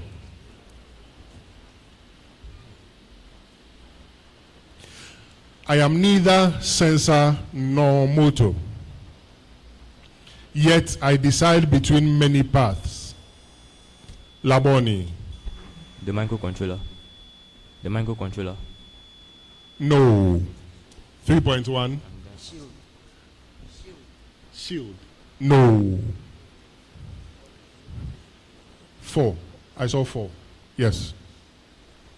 A transducer. A transducer. No. So I am neither sensor nor motor, yet I decide many parts.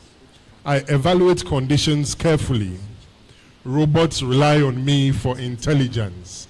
What am I?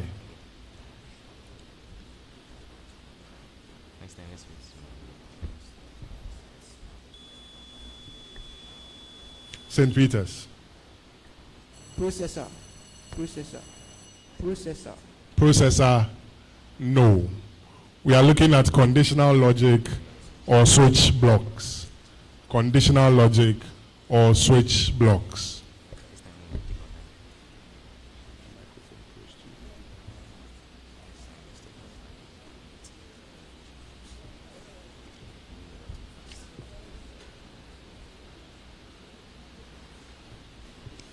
Our next riddle.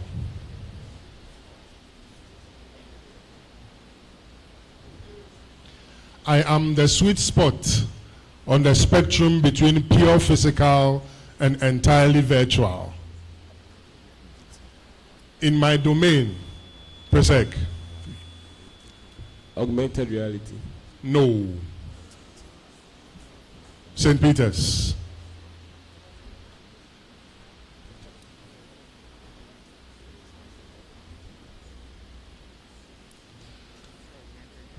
So I am the sweet spot on the spectrum between purely physical and entirely virtual. In my domain, a virtual bouncing ball will realistically bounce Laboni. Haptics. No. In my domain, a virtual bouncing ball will realistically bounce off your physical coffee table and roll under your real couch. I don't just overlay data with basic AR. I make digital and real-world objects actively interact with one another in real time. What am I? 3.1? The controllers. No. Mixed reality. Mixed reality. We are looking at mixed reality in between the AR and the VR. St. Peter's. Mixed reality. Okay. Our next riddle.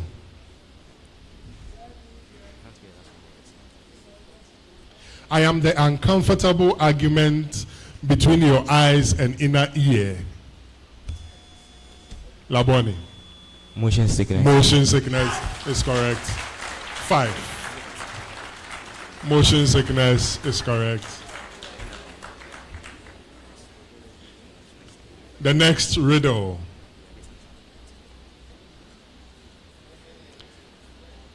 I correct error before it grows.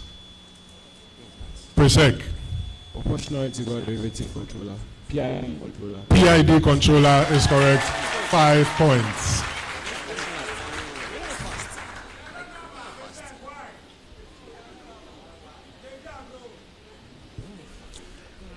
The next riddle.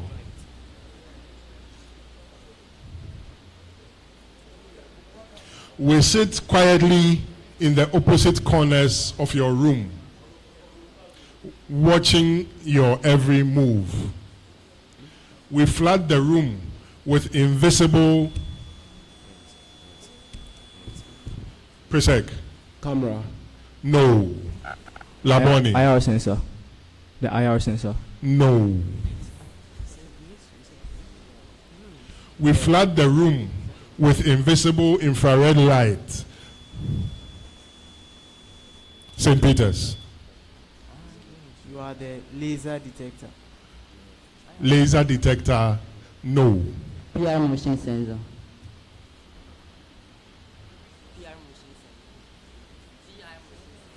Motion sensor. No.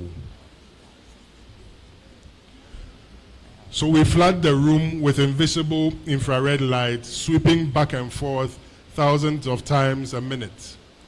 We don't display the virtual world, but without us, your outside-in PC virtual reality headset wouldn't know where you are standing. We are looking at base stations or lighthouses. Okay? External trackers to identify where you are at a particular point in time. Okay? Okay.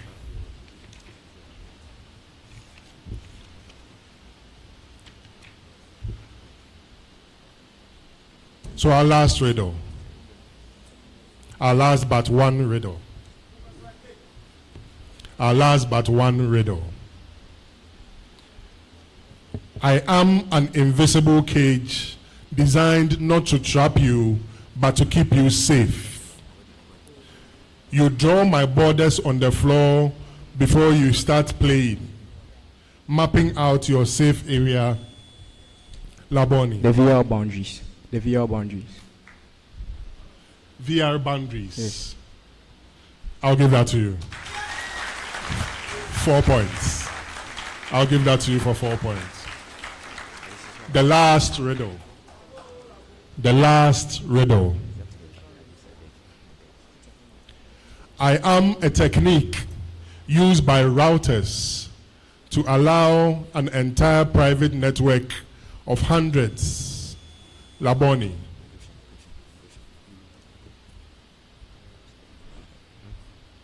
Encryption. Encryption. No. I am a technique used by routers to allow an entire private network of hundreds of devices to hide behind a single public IP address. I modify the IP header information in packets as they pass through a traffic. St. Peter's. Virtual private network. No. I modify the IP header information in packets as they pass through a traffic routing device. Without me, the world would have run out of IPv4 addresses decades ago. What am I?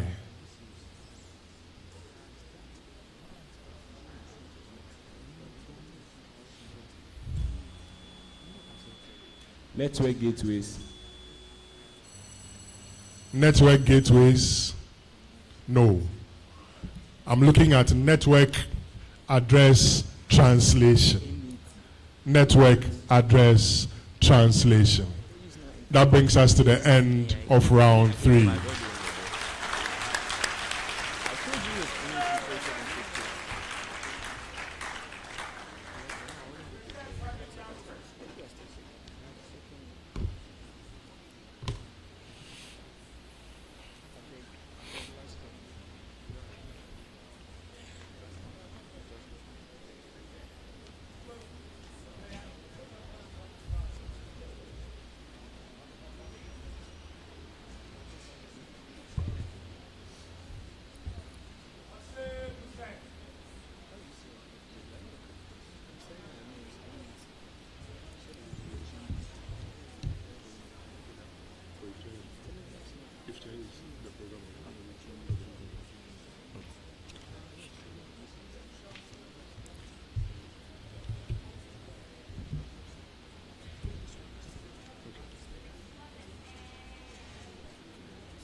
We are going to use them.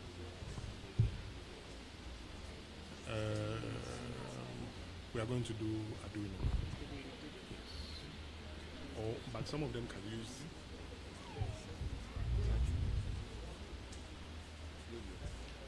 It should be more of Arduino.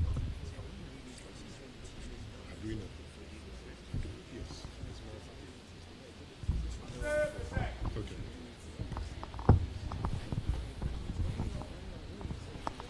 So at the end of the third round, lab 3.1 had 0. Please clap for them. Laboni Secondary had 24 points. St. Peter's had 4 points. And Prosec had 15 points. Substitutions are allowed before we start the final round. Substitutions are allowed.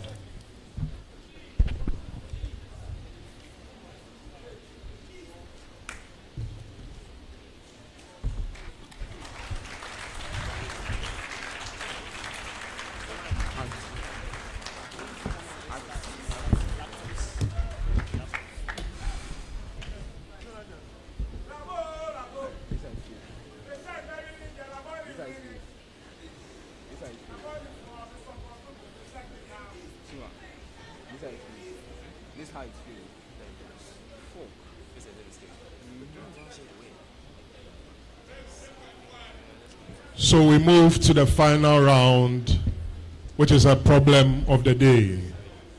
the problem of the day. In this round, one question will be read and all labs or schools will be provided the materials to implement or answer this question. A correct answer or implementation will attract 20 points. All schools or labs will have 20 minutes. 20 minutes in this round. Have you said it to them? Have you said it to them? So this is the question for round 4.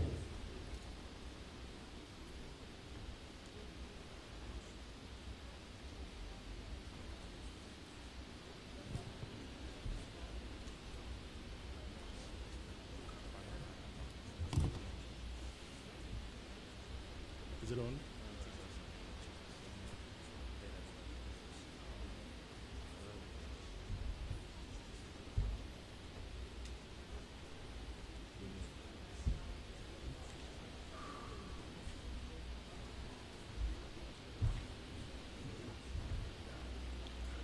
So for this round, the problem of the day, we are looking at a smart water level monitoring system.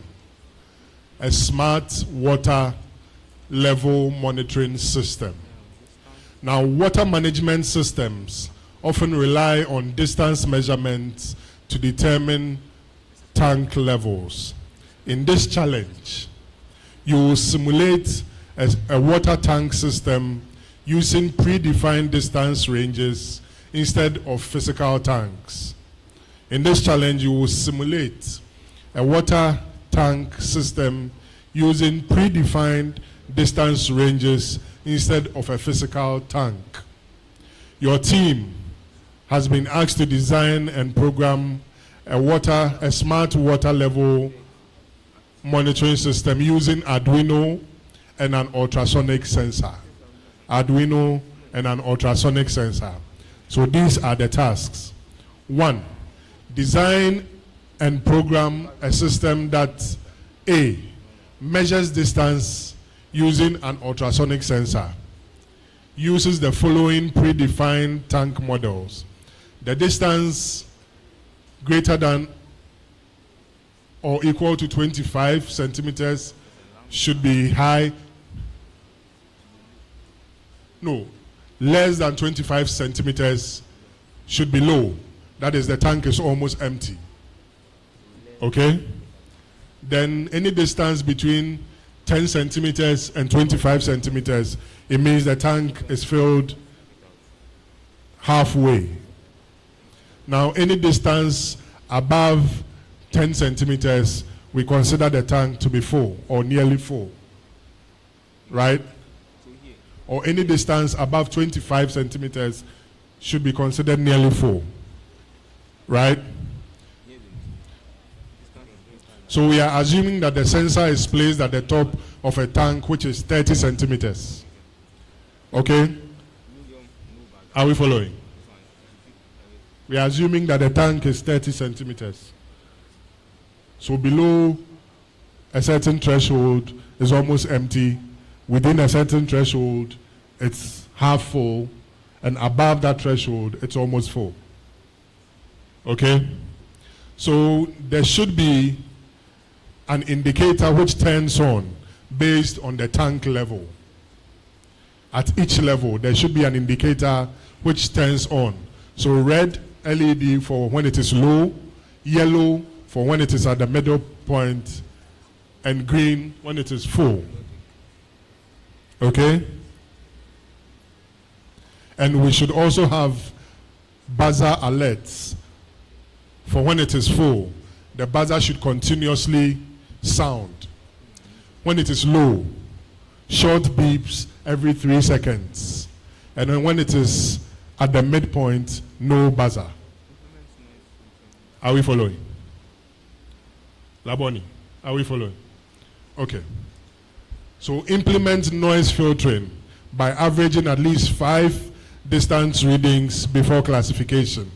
Determine sensor fault if distance reading is 0 centimeters or greater than 35 centimeters for 3 continuous sounds. In this case, all LEDs must blink together and the buzzer must beep 3 short times repeatedly. So what are we looking for? The requirements. Your solution must continuously read and compute distances from the ultrasonic sensor. Use structured decision making, your if-else logic. Okay? Implement non-blocking timing using millis for buzzer, interval, and LED blinking. Avoid long blocking delay calls and use only Arduino and the provided components. Is that clear? St. Peter's? Presec? Sir, please, he said, I'm reading the first tax. Said, when distance is greater than or equal to 25 centimeters, it should be low, which means the tank is nearly empty. But I think you said it the other way around. Less than or equal to 25. Greater than or equal to 25. Yes, you're right. Okay. Greater than or equal to 25. Thank you. Yes. So we have 20 minutes for this. Time starts now.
My darling, would you fly with me? international. You go there with me for flight. Honey, would you stay with me? As I know normal, you go there with me for life.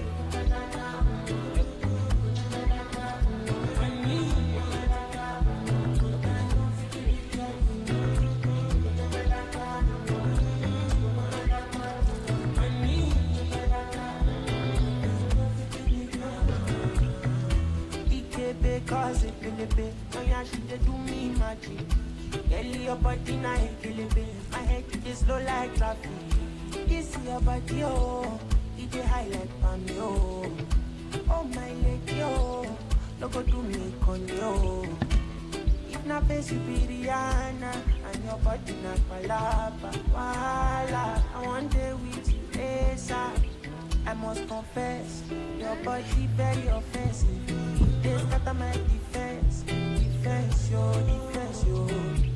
I must confess, your body na my objective. They giving me problems, My darling, would you fly with me international? You go there with me for flight. Honey, would you stay with me? As I know normal, you go there with me for life.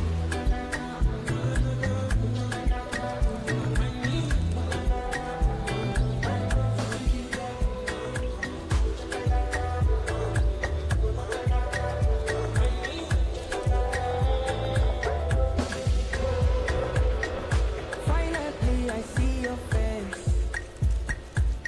Ooh, oh my days. I've been out here looking for you for days. Ooh, I just want to say, my hair, you pay for my hair. I know fit to reset, I know fit to connect. Waiting there, your back, say make a defend. I know fit to defend, even if I play defense. I won't comfort myself, I can't. I fall for you, can fly. I fall for you, can fly. Go, go. I will not know you bad. I swear you bad. I swear you bad.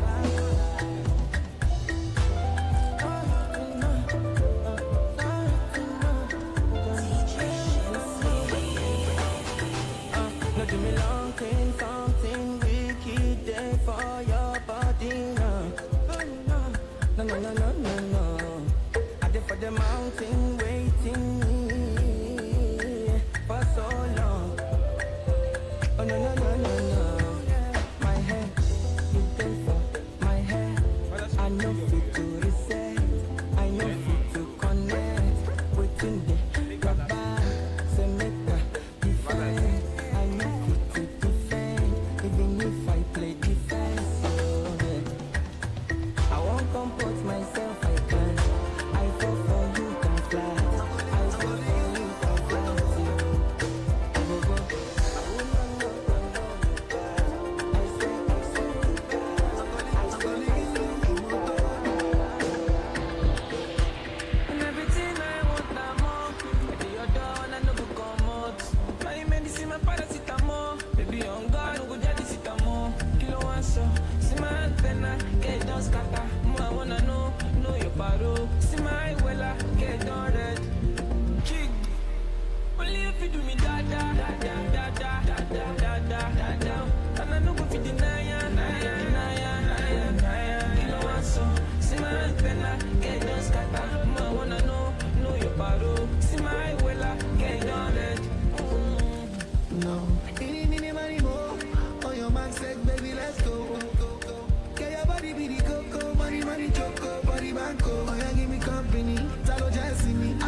9 minutes to go. 9 minutes to go.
I have something for you.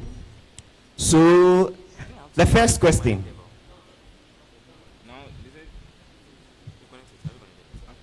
All right, so this set of questions is only for basic school, JHS people. So the senior high, I'll come to you later.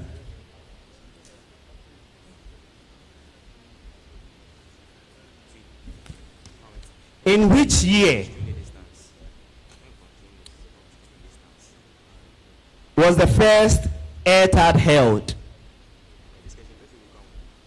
In which year?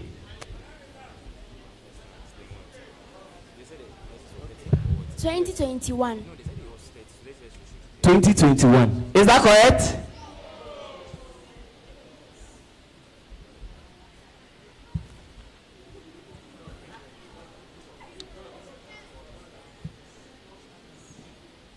Okay.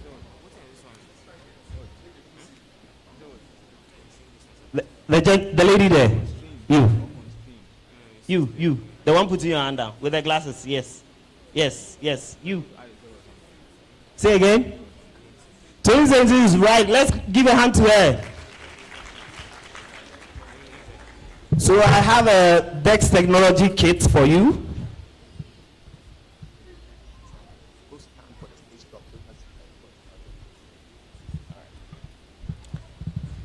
I have a kit. Where is she? Please come. Is that he? Okay, please come. Sorry, he.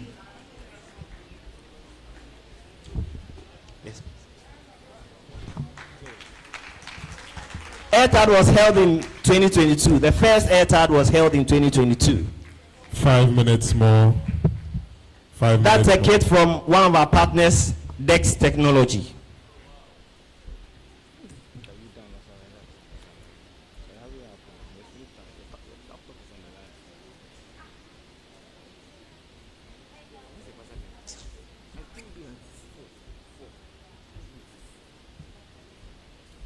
I have another question for you, but I'm coming.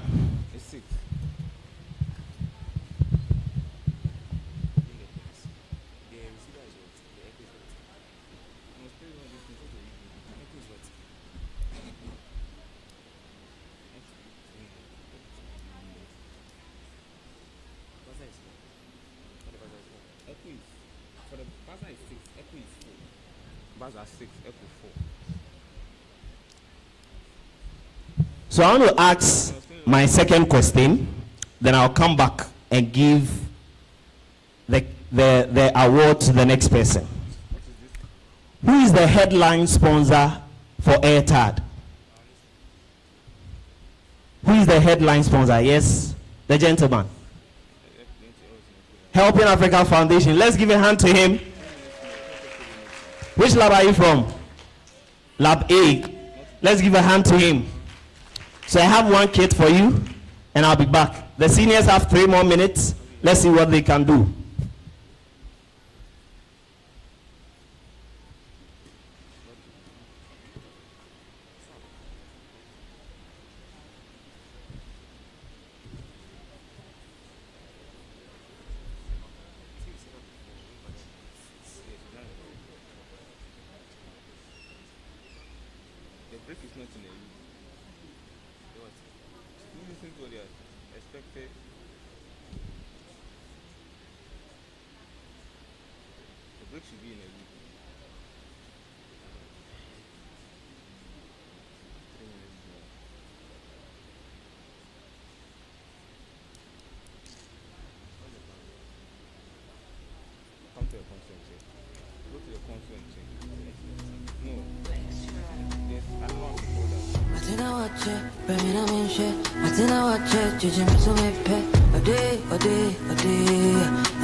Begin to think I don't need another lover. Found you today, I don't wanna go back. I don't want to be with a Casanova. Yes, I would never ever forgive if you do the least, I will find another. Why you want to leave when you know it's you?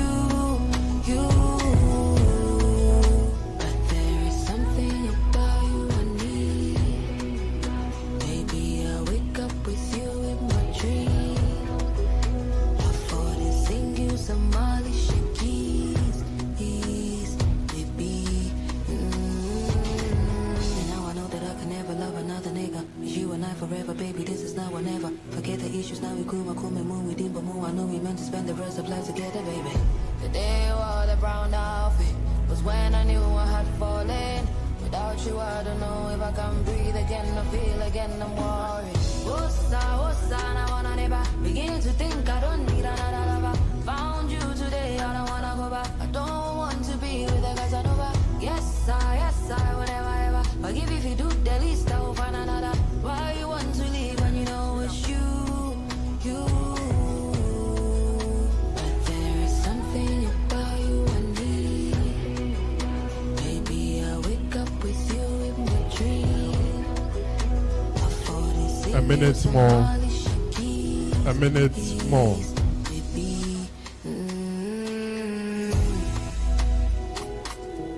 1 minute.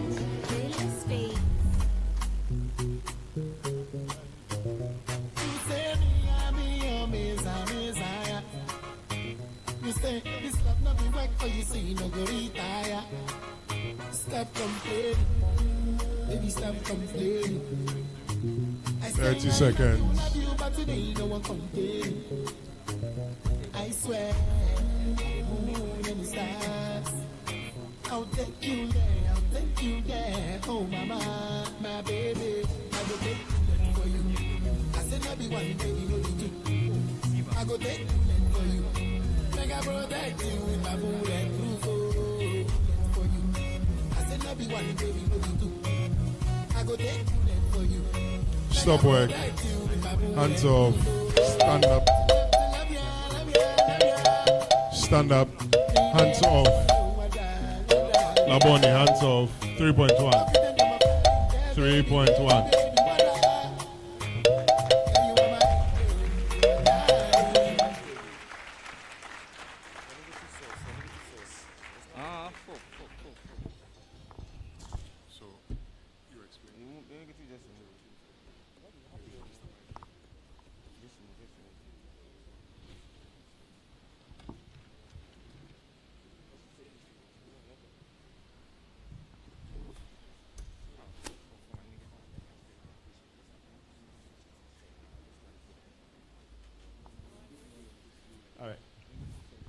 Good morning. Okay, so we are here to assess you. So once we get to your desk, you take us through your system. Okay, we want to get your understanding of the system. the components used. We want to look at the functionality of your system. Your code will look at your code and then demonstration, and a little bit of presentation, and then there will be question and answers. So that's the model we use for all. Is that clear enough? Okay. So Presec, kindly take us through your system components, why you use them, and then your functionality will be tested. Yeah, my name is Onoha Divaletana. So we have the system here is a smart system. So the system is designed to manage water. So it's a water management system. So we manage water levels. So it has an LED, 3 LEDs, red, yellow, green, a buzzer, and some resistors. We have an ultrasonic sensor to dictate the depth of the water. So the system, when it dictates water levels, when it dictates a distance greater than or equal to 25, which means it's empty, so the red LED comes on. When it's in between, when the distance reading from the sensor is in between 10 and 25, the yellow LED turns on to show that the water is at medium level. And when the distance read from the sensor is less than 10, the green LED turns on to show it's full. And when it's full, there's a continuous beep from the buzzer. When it's at the medium, there's a 3 millisecond beep. It goes off, turns on after 3 milliseconds. And when it's not full, there's no beep. And from our code, we use the millis functions as instructed for the buzzer, and we avoided the use of blocking delay functions. So from the code over here, we defined our pins and we set the modes of the pins over here. We also did a configuration for the ultrasonic sensor. As you can see, echo pin and trick pin. Set the baud rate. Then we created the boost state for the buzzer to turn on and off. So first of all, we get our distance from the ultrasonic sensor. But the ultrasonic sensor seems faulty. It's giving 0 and 3. The code is correct, but it's giving 0 and the value 0 and the value. So yes, please. And so we had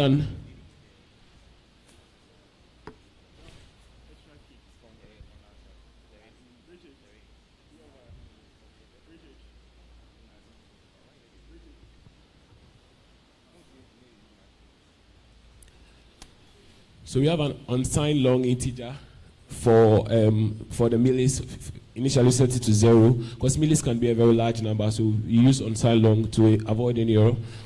So for here, the conditionals, since we're getting the 0, so we handled that from the code, right, still having the problem. So if the distance is greater than or equal to 25 and it's less than or equal to 30, because it said the tank has to be a 30 centimeters. Yes, please. So then we set our red LED to high and yellow to low, green to low. But initially we created a function for that to do the task. But since our ultrasonic sensor was misbehaving, we had to hard code it ourselves. So the second part of the else if conditional statement says if distance is less than 10 and the distance is not 0, since we're reading 0 also, then we should turn off the LED, the red LED, turn off the yellow LED, and turn off the green LED. Okay, that's the last one. Sorry, that's the last one. So we should turn off the red LED. For this medium, this is a medium mode. So if the distance is greater than 10 and the distance is less than 25, and distance is not equal to 0 because of our sensor, then we now set our millis function to start running, and we turn off the red LED and turn on the yellow LED. Then we turn off the green LED also. And we now check for the time, for the 3 seconds using millis non-blocking code was requested. So then we toggle the buzzer state after 3 seconds, that's 3000 milliseconds. And we set the now to milli, so it starts from there. Okay. And here there's another else if statement for the last condition. That's if it's less than 10. That's the full mode.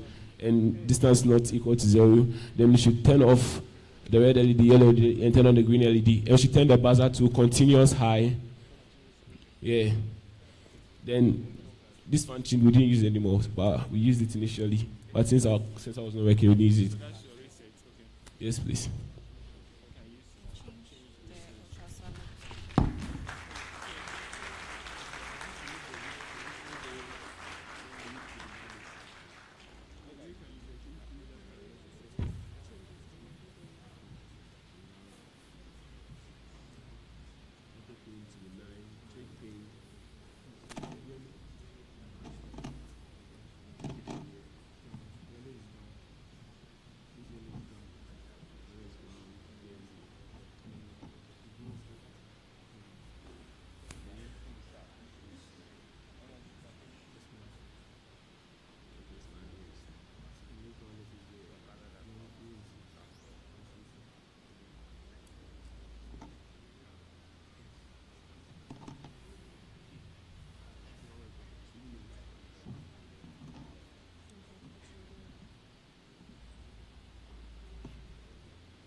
Okay, so our system here is the smart water level monitoring system that uses the ultrasonic sensor to detect distance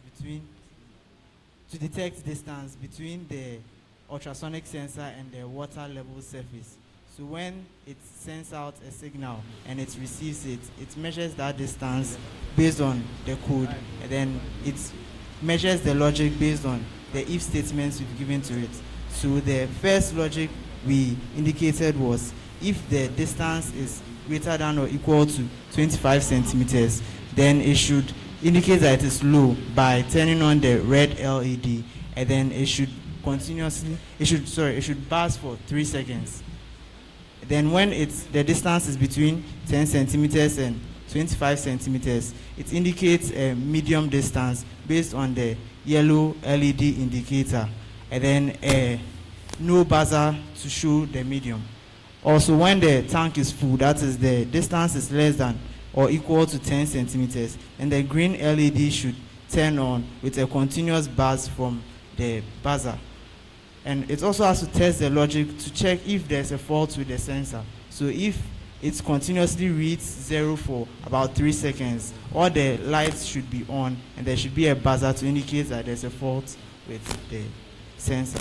And we also use the melis function to avoid using the delay calls, which stops the code for some time, and if in real life application, it can stop the system from running for some time. So you have to ignore the delay function.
Okay, so the problem is smart water level monitoring system.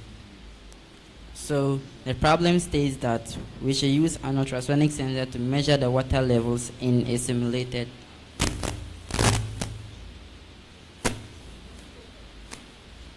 Okay, so with this problem, we need a jumper wires, we need buzzer, we need red, yellow, and green LEDs to initialize or to know the state of where the ultrasonic sensor is. So the ultrasonic sensor, we need it to measure the water level in the simulated tank, an Arduino Uno board, and a USB cable to upload the code. We just remove it because to put this one. Let me see. This one is here. Put it to the code. Okay. So it says that. Okay. So we are going to make it in such a way that if the water level is medium, it turns on an LED with no sound. But if it is full, it turns on a continuous buzzer and a green LED, alerting them that the water is full, so they should turn off the water supply to prevent water wastage. And also, if the level is change it. And also, if the water level is low, the red LED blinks, and the red LED comes on, and the buzzer beeps to alert them that the water level is low, so they should refill the water. So we come to the code. Before we can do anything, we have to write a code for the project. So in the code, ultrasonic, when we are coding it, it has two signals, the input and the echo. The echo and the trick. So the trick acts as the output and the echo. We go to the conditions.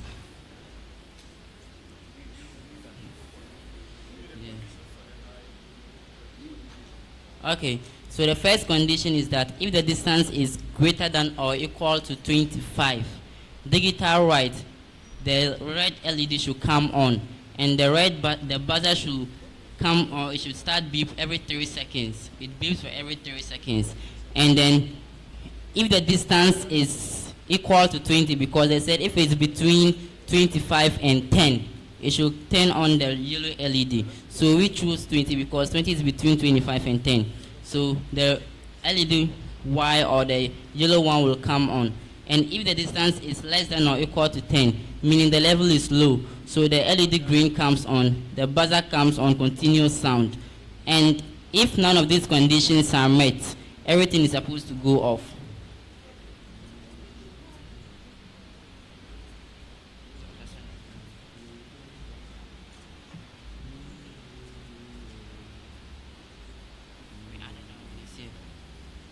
If the tank is at the base, the red one, if it is high, let me see,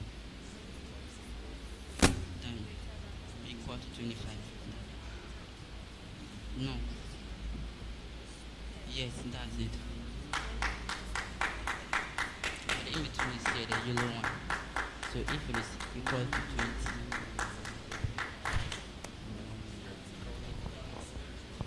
20. Okay.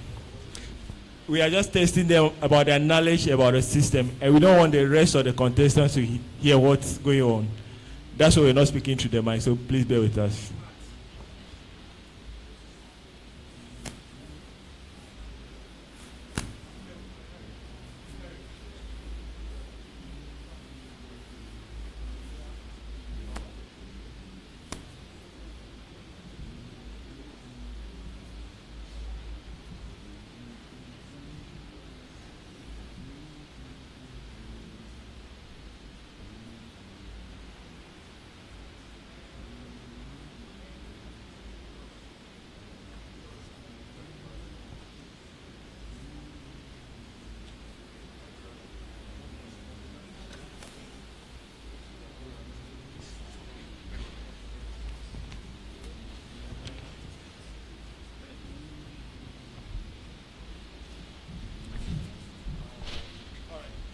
Applies to you. All right, so go ahead. Tell us about your system. Let's look at the component and we test the functionality and the code. So the problem of the day is to use an ultrasonic. ultrasonic sensor to detect water level in a tank, and then use it as use that as a reference to turn on LEDs depending on the distance. Okay, so no, it was on this one. So in our code, we did for the ultrasonic sensor to read using the trig and then the echo. So what the trig does is that it sends out sound waves. Okay, so and then it has another component called the echo, which is the duration which the waves bounce back from the surface of the water, and it uses that to calculate for the distance. Okay, and so for our LEDs, we used resistors because sometimes you might want to apply this in a real life situation. Sometimes you might want to apply this in a real life situation, and then you can't use a laptop and then connect it to your tank. So you use an external power supply. So just in case the power supply is more than the required voltage, we use resistors to prevent it from blowing up. So in our code, sometimes the ultrasonic sensor can misbehave by using, because like it's reading constant values. So we divided our zones into three. That's between 10 downwards is zone 1. Medium is between 10 and 25 is zone 2, and then from 25 upwards is zone 3. But the ultrasonic sensor can also read distances more than that.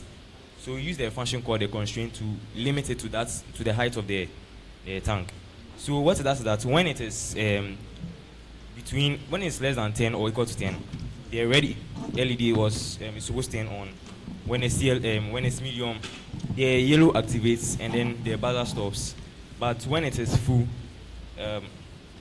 the green LED turns on and then the buzzer keeps on ringing. So okay, check the pin.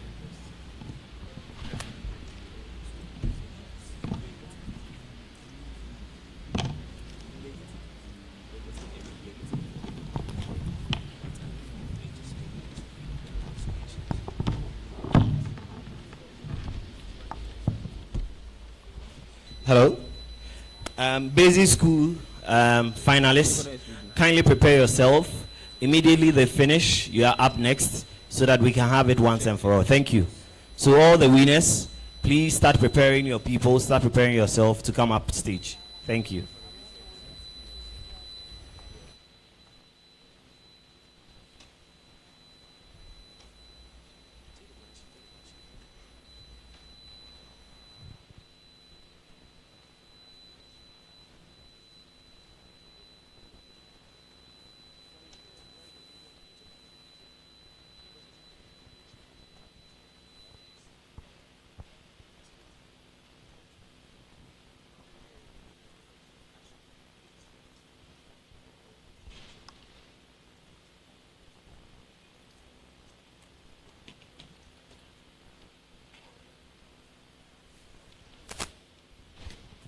Okay.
Okay.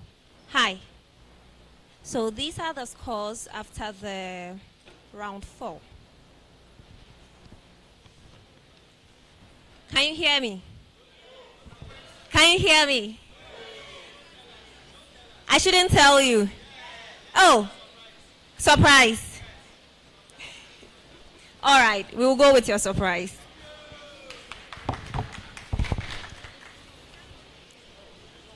So at the end of the 4th round,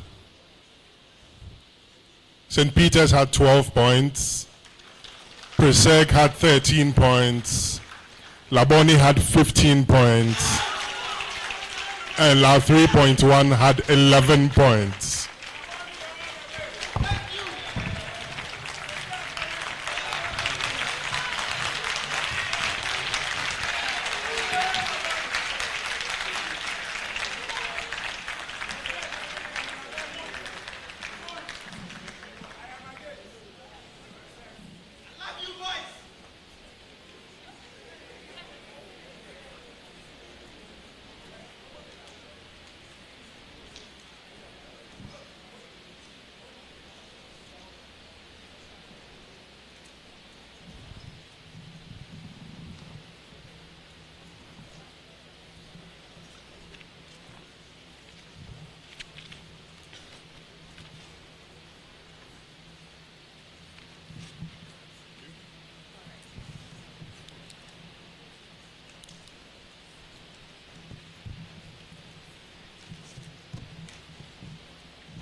Okay. So, at the end of the contest, St. Peter's had 23 points. St. Peter's. Lab 3.1 had 30 points. Presec had 55 points. And Laboni had 60 points.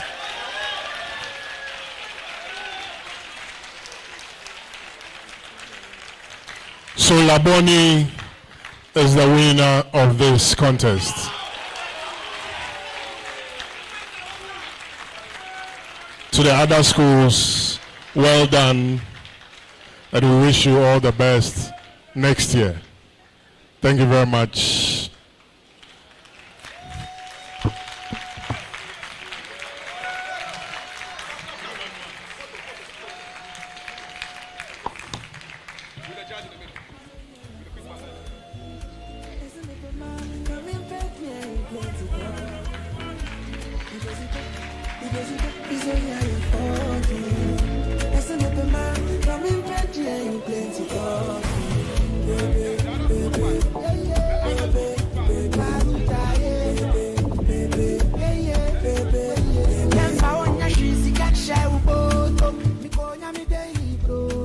Yeah. If you took part in the team, please be part of this photograph. You are part of it. All right? Thank you. 3.1, St. Peter's, Laboni, Presec. Stand by, Jonathan, to take over.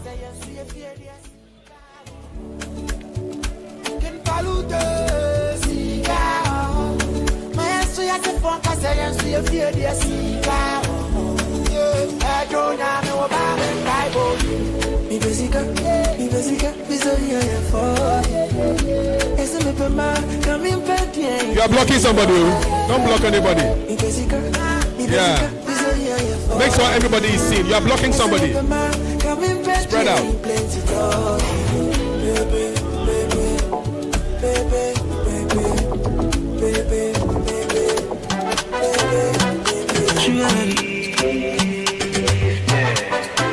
All right. Are we done with the photos?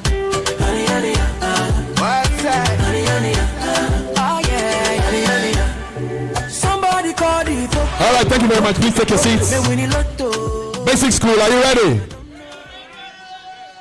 Okay, I know people have been sitting down for a long time. Please stand, please stand, please stand, please stand, stand. Make your neck go all the way around like that, like a boxer. Your neck should go all the way round, round, round. Then spread wide. Up. Side. Down.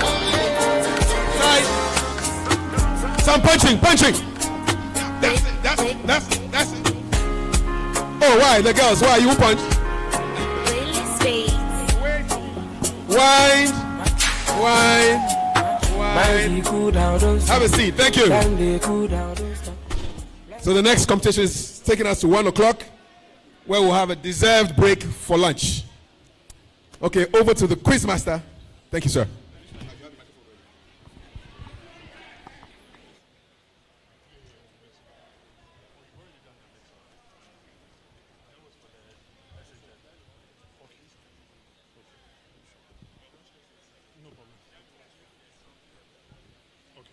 Thank you very much. So can we have the contestants for the JHS? Yes. JHS finalists. Can we have them here? Yeah.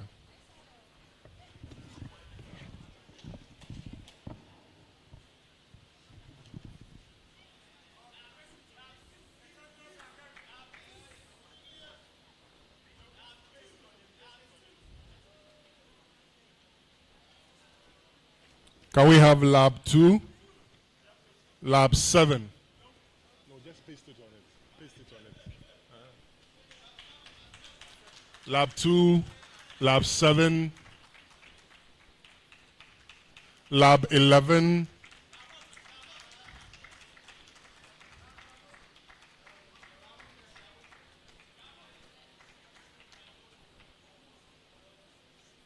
and lab 4. Lab 4.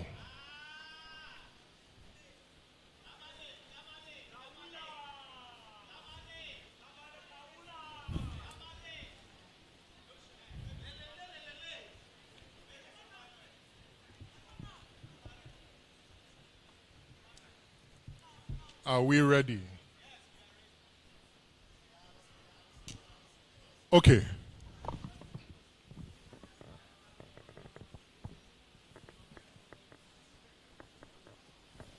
So pull the buzzer close to you and bring the microphone from the floor.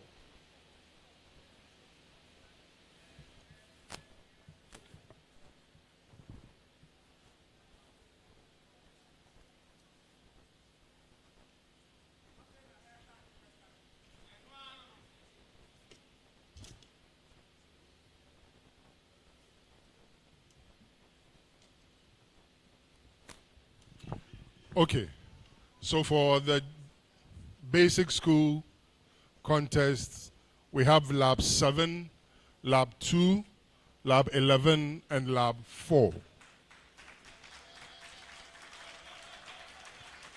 Lab 7 is represented by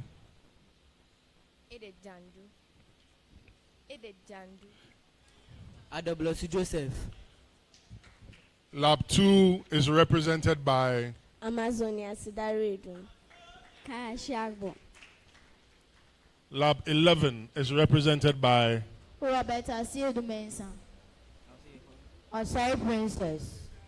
and lab 4 is represented by Osanyamo Randy Tete. Abdul Fattah Basma. Thank you very much.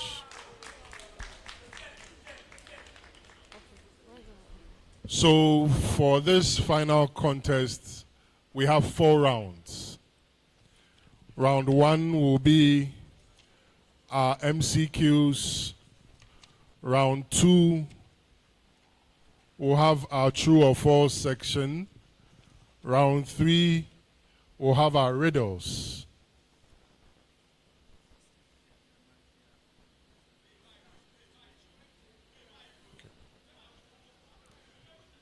Riddles and fill-in And then round 4, we'll have our problem of the day. Okay? Before we go on, turn on your microphones and do not turn them off throughout the contest. Do not turn off your microphones throughout the contest. So round 1. In this round, questions will be posed to each team for 3 points if answered correctly. A lab or school will have 1 chance to answer the question. If a lab or school answers wrongly, it becomes available for a bonus to all schools or labs with the fastest buzzer.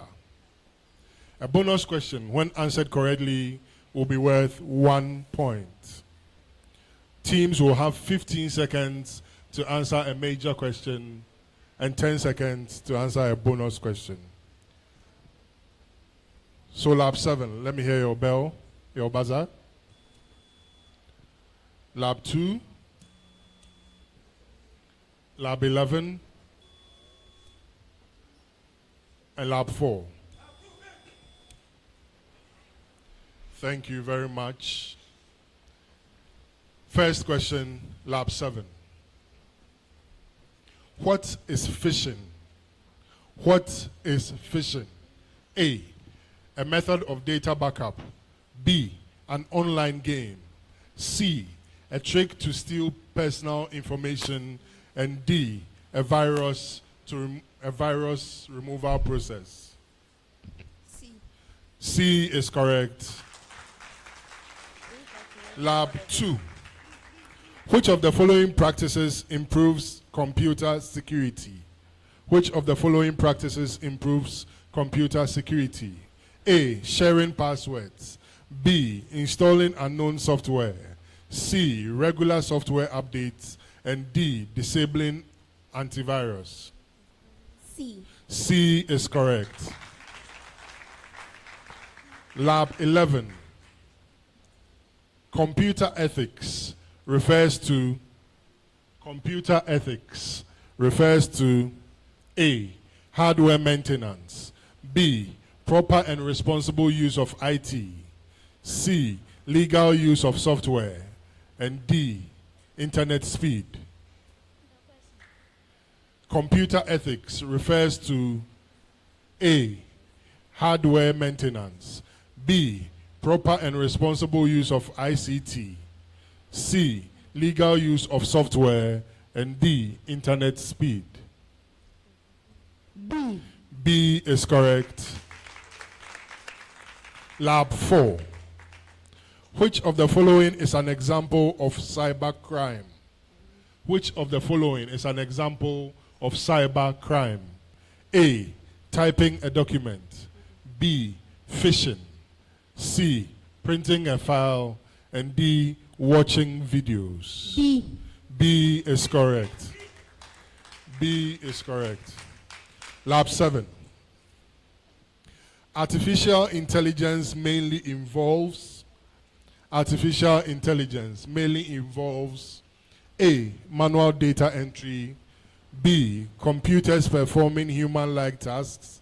C, faster typing. And D, internet browsing.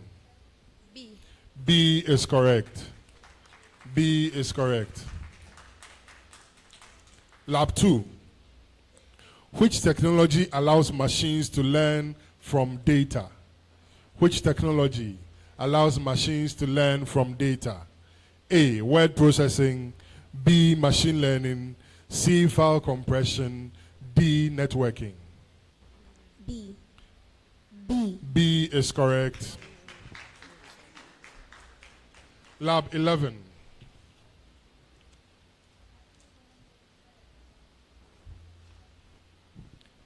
Lab 11.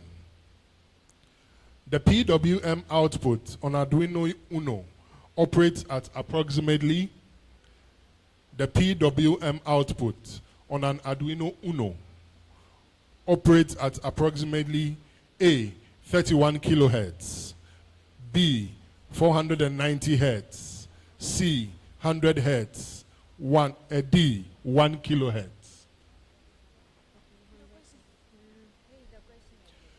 The PWM output on an Arduino Uno operates at approximately A, 31 kilohertz, B, 490 hertz. Lab 3, lab 7. A. No. Lab 2. C. No. And that's it. It is 490 hertz. So no point for any lab. That was your question. Lab 4. Lab 4. What is the clock speed of the Arduino Uno? What is the clock speed of the Arduino Uno? A, 8 megahertz, B, 16 megahertz, C, 1 gigahertz, and D, 32 megahertz. 16 megahertz. 16? Yes, 16. That is correct.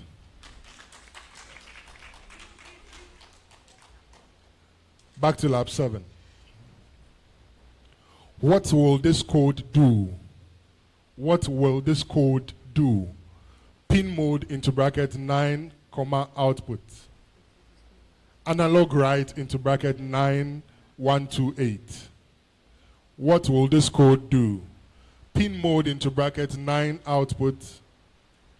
Analog write into bracket 9128. A, set pin 9 high. B, output 50% duty cycle PWM. C, turn the pin off. And D, output maximum analog voltage. A. No. Lab 4. Lab 4. Output maximum analog voltage. No. That's it. No more. It output 50% duty cycle PWM. Right? So no point. So lab 2, your major question. The I2C communication pin on the Arduino Uno are the I2C communication pins on the Arduino Uno are A, A0 and A1, B, A2 and A3, C, A4 and A5, D, A10 and A11. D. No. Lab 11. C. C is correct. A bonus for lab 11. A bonus for lab 11. Now lab 11, your major question.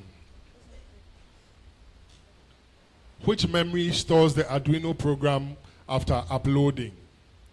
Which memory stores the Arduino program after uploading?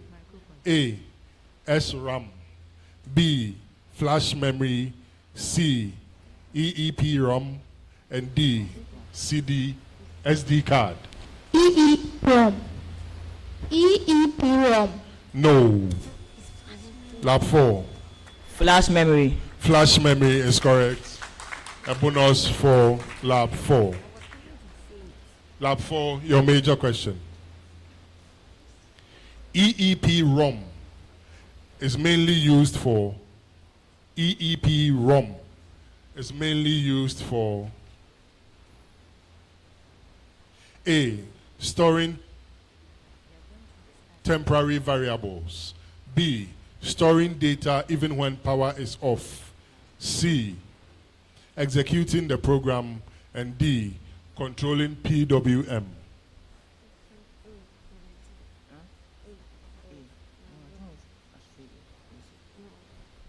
A. No. Lab 2. B. B. B is correct. A bonus point for lab 2. A bonus point for lab 2. So lab 7, back to you.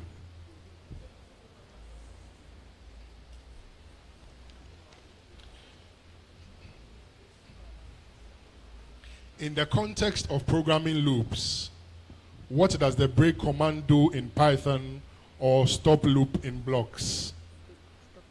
Okay?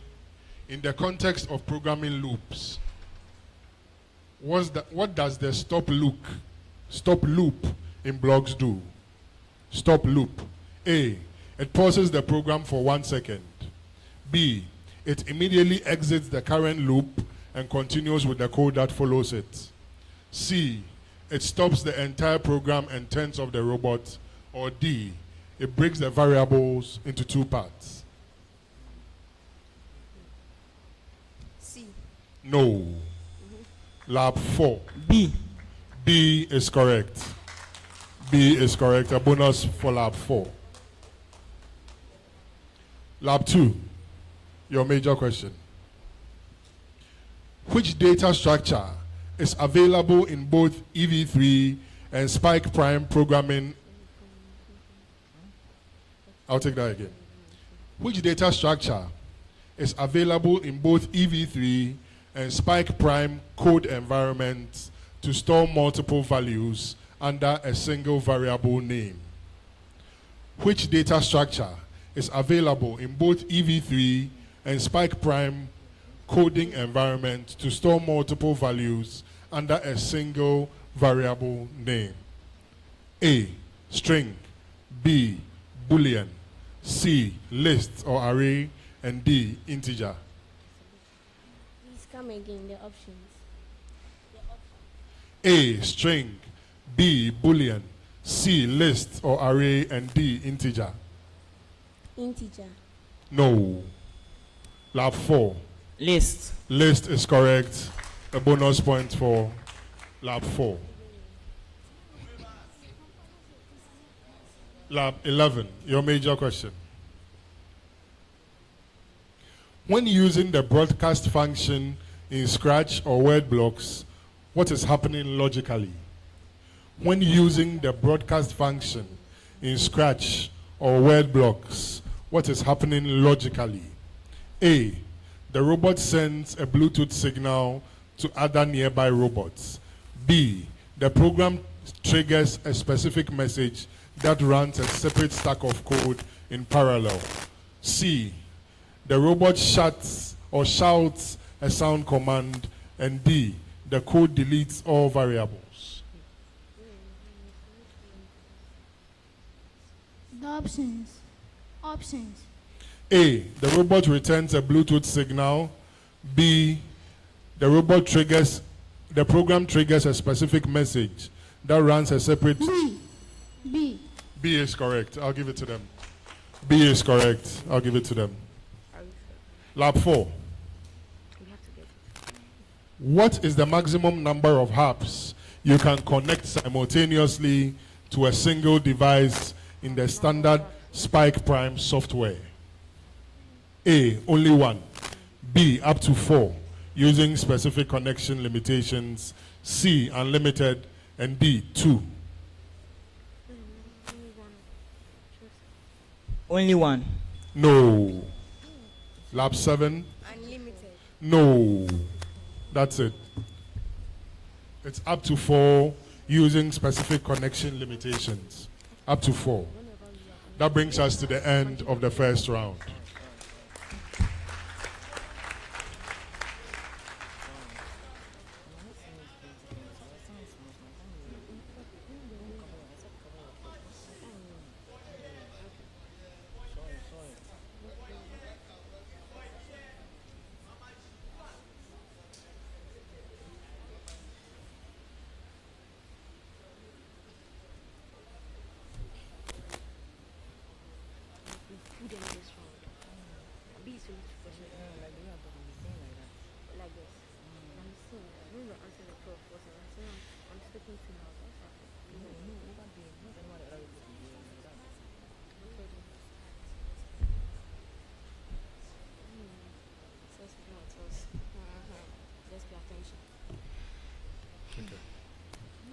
So at the end of the first round, Lab 4 had 9 points, Lab 7 had 6 points, Lab 2 had 7 points, and Lab 11 had 7 points.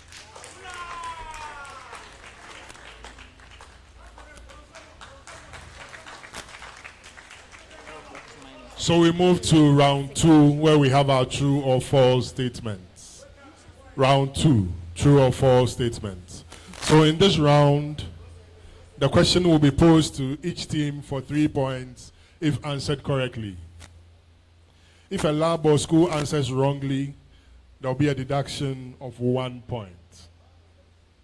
If a school refuses to answer, the question will be up for grabs at the fastest buzzer to all the schools or labs under the same conditions.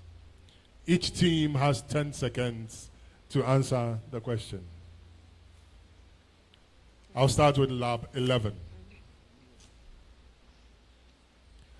Lab 11. The Ozobot Evo has a PID control loop to maintain its position over a line, allowing it to adjust its motors dynamically based on the degree of sensor deviation. True or false? True. That is correct. That is correct. Lab 4. When using Ozoblockly, the surface or line following sensors are deactivated by default if the bot is running a program uploaded via flash loading. True or false? True. No. That is false. -1, Lab 4. Lab 2. On Ozobot optical sensors, an Ozobot optical sensors distinguish between colors by measuring the specific wavelength of light reflected back from the paper using an onboard spectrometer. Again, an Ozobot optical sensors distinguishes between colors by measuring the specific wavelength of light reflected back from the paper using an onboard spectrometer. True or false? True. No. It is false. It is false. No spectrometers in Ozobots.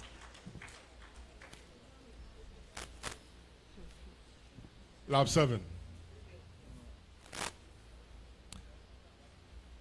The tornado color code requires the Ozobot to execute a specific sequence of motor RPM changes that are hard-coded into the bot's firmware and cannot be replicated manually in Ozoblockly level 1. True or false? Please, the question again. The tornado color code requires the Ozobot to execute a specific sequence of motor RPM. Lab 11. True. That is correct. 1 point for Lab 11. So Lab 11, your major question.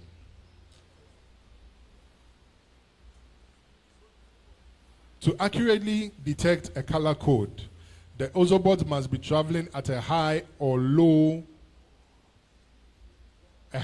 nitro speed to ensure the optical sensors sample the color sequence fast enough to avoid noise. To accurately detect a color code, the Ozobot must be traveling at a high or nitro speed to ensure the optical sensors sample the color sequence fast enough to avoid noise. True or false? False. That is correct. Lab 4. The Ozobot Evo's proximity sensors operate via ultrasonic sound waves similar to a bat's echolocation to detect obstacles in its path. True or false? False. That is correct. In Ozoblockly, that is Lab 2. In Ozoblockly, a Boolean variable can be used to toggle a state that allows the bot to ignore all intersections until a specific sensor condition is met. True or false? Is the question again? In Ozoblockly, a Boolean variable can be used to toggle a state that allows the bot to ignore all intersections until a specific sensor condition is met. Lab 11. No, it's a true statement. -1 for lab 11. Finally, lab 7.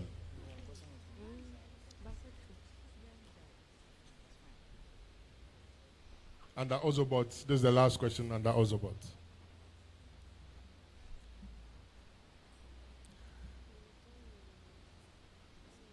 The Ozobot's automatic calibration process adjusts the sensor's threshold to account for ambient light levels and the specific white balance of the paper surface. True or false? True. That is correct.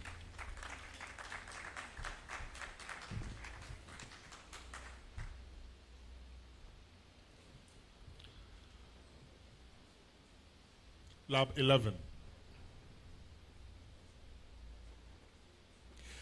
The Spike Prime Hub utilizes a 6-axis gyroscope which combines a 3-axis accelerometer and a 3-axis gyroscope to provide real-time orientation and gesture detection. True or false? True. That is correct. Lab 4. In the Spike Prime motor architecture, position is tracked using a relative encoder that resets to 0 every time a new program starts, regardless of the physical orientation of the motor. Please, the question again. In Spike Prime motor architecture, position is tracked using a relative encoder that resets to 0 every time a new program starts, regardless of the physical orientation of the motor. True or false? True. No. It's a false statement. -1, lab 4. Lab 2. The Spike Prime distance sensor uses laser-based LiDAR technology to measure distances with millimeter precision up to 20 or 200 centimeters. True or false? False. That is correct. That is correct. Lab 7. The force sensor can distinguish between a simple press and a peak force measurement because its internal sampling rate is significantly higher than the standard 100 Hz hub-to-up communication rate. True or false? Please, the question again. The force sensor can distinguish between a simple press and a peak force measurement because its internal sampling rate is significantly higher than the standard 100 Hz hub-to-up communication rate. Lab 11. True. That is correct. So bonus to lab 11. Oh. You said true. Oh. When the time was up, then that doesn't count. She said it on the time. Okay. Then the point goes to lab 7. The point goes to lab 7. So please speak into the microphone so I can hear you. Okay? Speak into the microphones so I can hear you. So lab 11, the final round in this section.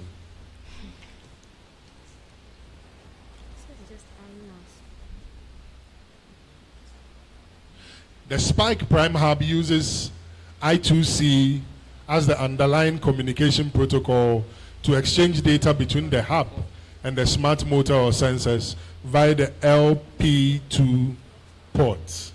True or false? False. No, that is a true statement. That is a true statement. Lab 4. In a PID line following algorithm, increasing the integral constant is the most effective way to reduce wobble or high frequency oscillation as the robot nears the line. True or false?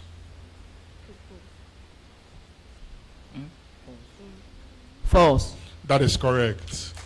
That is correct. Lab 2. The Spike Prime Hub can support up to 6 simultaneous Bluetooth connections to other Spike hubs for coordinated swarm robotics without needing a laptop or tablet as an intermediary. True or false? False. That is correct. That is correct. Finally, Lab 7. The Spike Prime color sensor is incapable of detecting ambient light intensity. It can only detect reflected light from its own internal LEDs. True or false? True. No. It's false. It's false. That brings us to the end of this round. That brings us to the end of round 2.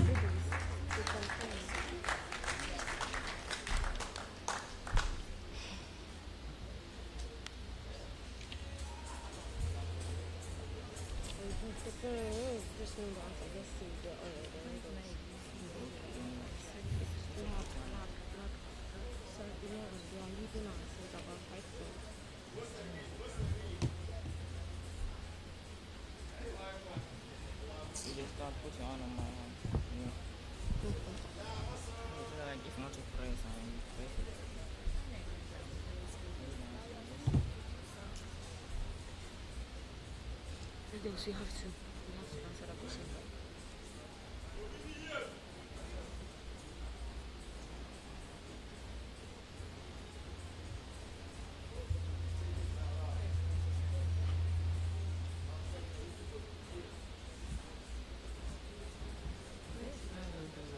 As if you are gotten 2 or 3 questions right, 9 marks.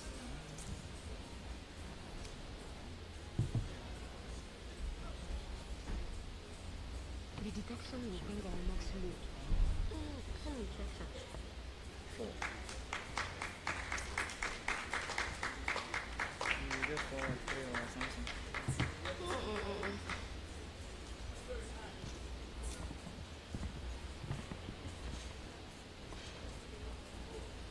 So substitutions are allowed at this stage. Substitutions are allowed at this stage. At the end of the second round, Lab 4 had 4 points. Lab 7 had 5 points. Lab 2 had 5 points. And Lab 11 had 10 points. The answers, how many are 4? 6 marks.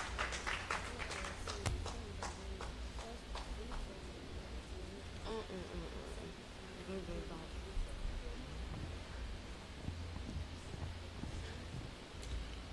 We move to round 3, where we have our riddles and our fill-in segments.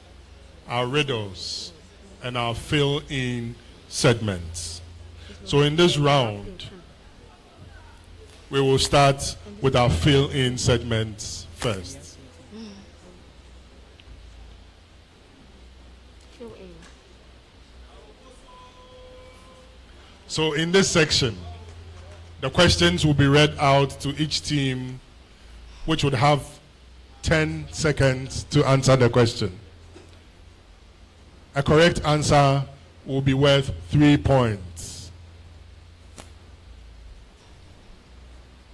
Okay? A bonus point of 1 will be given to the team with the fastest buzzer who gives the correct answer. We will start with Lab 4.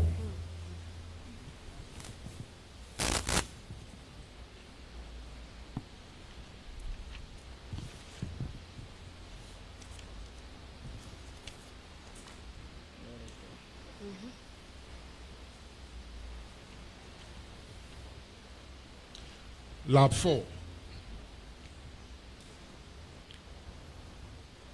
To maintain a perfectly straight heading despite physical bumps of battery fluctuation, a robot uses a dash controller which calculates the error between the current gyro angle, and the target angle to adjust motor power. The question again. To maintain a perfectly straight heading despite physical bumps or battery fluctuation, a robot uses a dash controller which calculates the error between the current gyro angle and the target angle to adjust motor power. Lab 7. PID. A PID controller. Lab 7. Lab 11.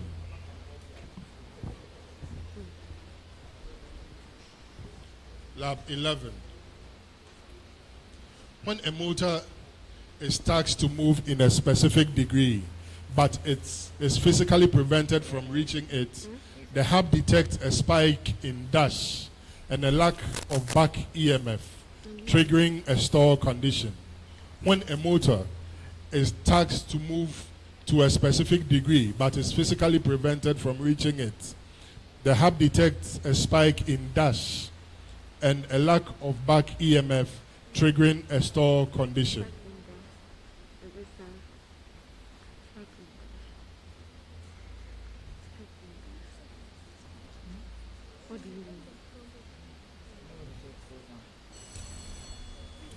Lab 7. Battery level. Lab 2. Rotation. Rotation. Current. A spike in current. A spike in current. So lab 7.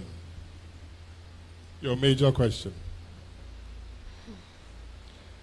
The spike prime color sensor determines the difference between a red brick and a blue brick by measuring the dash of reflected light across 3 different LED channels. The spike prime color sensor determines the difference between a red brick and a blue brick by measuring the dash of reflected light across 3 different LED channels.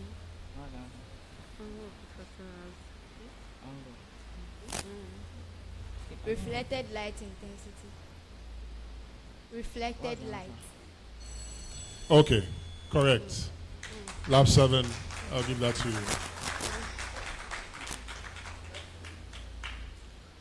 Lab 2.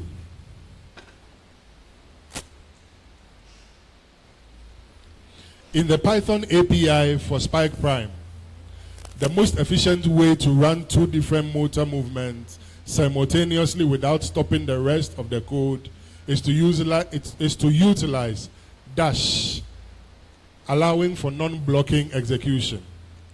In the Python API, the Spike Prime, the most efficient way to run 2 different motor movements simultaneously without stopping the rest of the code is to utilize dash, allowing for non-blocking execution. Void loop. Loop. Loop. Forever loop. Anyone? Lab 7. Parallel. Parallel. Lab 4. Infinite loop. We are looking at threads. We are looking at threads.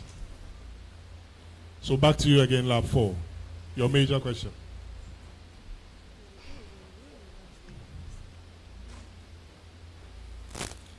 Unlike the older EV3 large motors, the Spike Prime high torque Technic motors feature an internal dash sensor allowing the hub to know the motor's exact 0 to 359 degree orientation even after being powered off.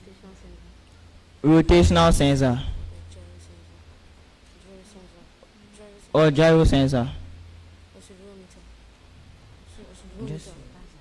Accelerometer. Lab 7. Gyroscope. No. Who else rang the bell? Absolute encoder. We are looking at an absolute encoder. So lab 11, your major question. When using the distance sensor, the dead zone is approximately dash centimeters between the ultrasonic transducers needs. I'll take that again. When using the distance sensor, the dead zone is approximately dash centimeters because the ultrasonic transducers need time to switch from trigger to echo mode. When using the distance sensor, the dead zone is approximately dash centimeters because the ultrasonic transducer needs time to switch from trigger to echo mode. 400. No. Lab 4? 15 centimeters. No. Lab 2? 10 centimeters. No. 4 to 5 centimeters. 4 to 5. Lab 2. Lab 2.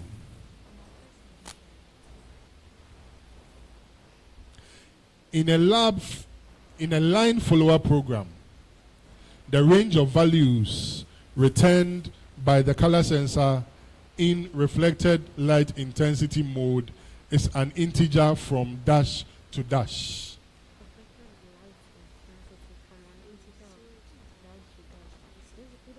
From 0 to 3. 0 to 3. No. Lab 4. 0 to 1023. 0 to 1023. No. 0 to 100. 0 to 100. Finally, lab 7. The Spike Prime Hub communicates with its smart components using a proprietary version of the Dash serial connection protocol, which allows for bidirectional data flow on a single wire pair. The Spike Prime Hub communicates with its smart components using a proprietary version of the Dash serial communication protocol, which allows for a bidirectional data flow on a single wire pair.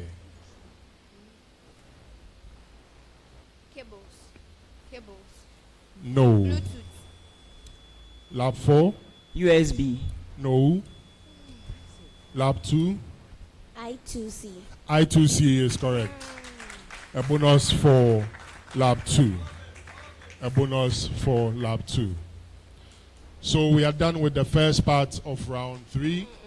Now we move to the second part of round 3, which are our riddles. Riddles. So in this round, the riddles will be read, and the schools or labs will press their buzzer to answer the question. A correct answer provided after the first clue will attract 5 points. Second clue will attract 4 points, and all others will attract 3 points. All schools or labs should provide the answer immediately after pressing the buzzer.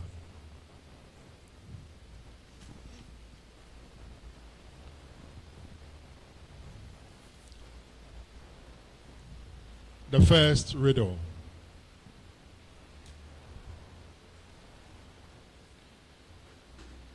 I am a feature of the evil, but the bit was born without me. Lab 7. The Bluetooth model. Bluetooth model. No. Lab 2.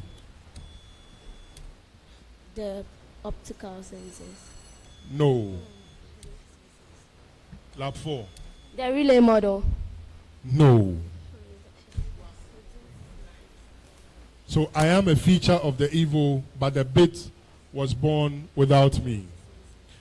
I use the light that the human eye cannot see to detect if a friend or foe is blocking my path. Because of me, you can play follow the leader with your hand without ever actually touching the robot. What am I? Lab 11. Optical senses.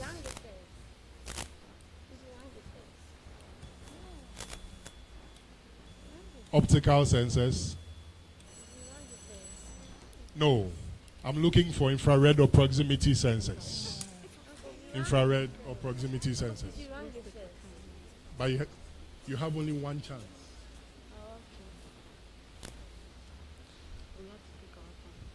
The second riddle. The second riddle.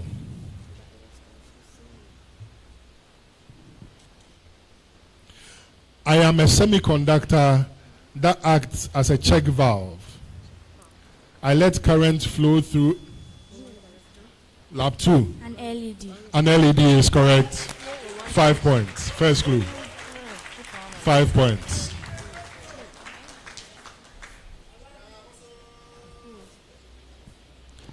The next riddle.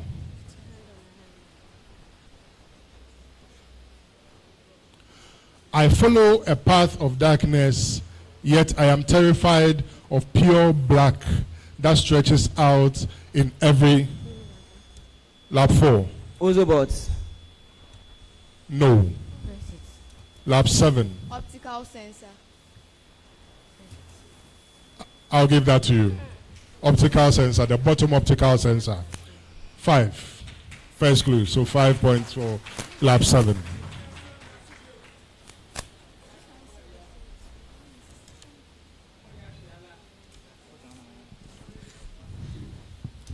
The next riddle.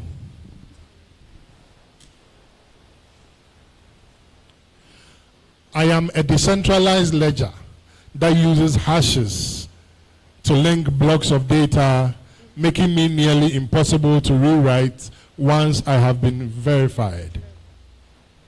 I eliminate the need for a trusted third.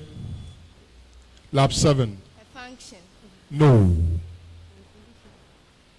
I eliminate the need for a trusted third party by using a consensus mechanism like proof of work or proof of stake. While I am the foundation of cryptocurrency, my true power lies in smart contracts and supply chain transparency. Lab 4. Cryptography. No. Lab 7. Lab 2. Digital currency. No. Blockchain. Blockchain. Blockchain.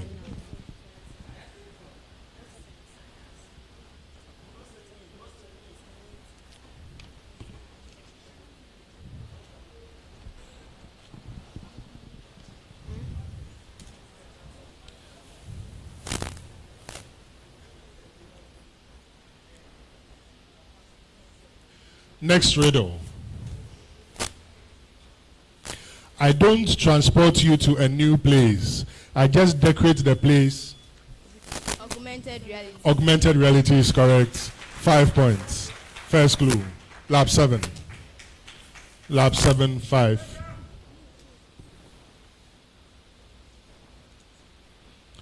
Next riddle.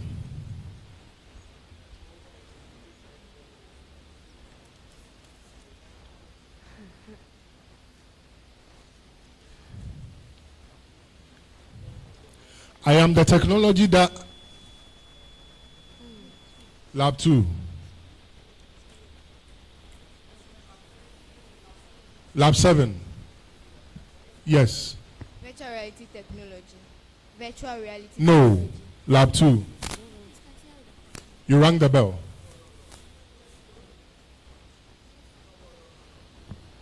Virtual reality. No. So I am the technology that adds the sense of touch to a fake world. When you swing a virtual tennis racket and hit the ball, I make the controller shake. I use vibration motors to simulate physical sensation. What am I? Lab 4. AR. No.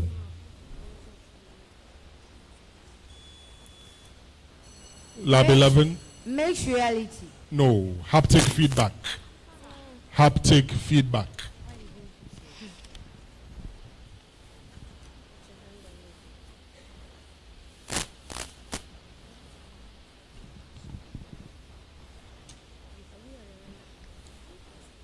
Next riddle.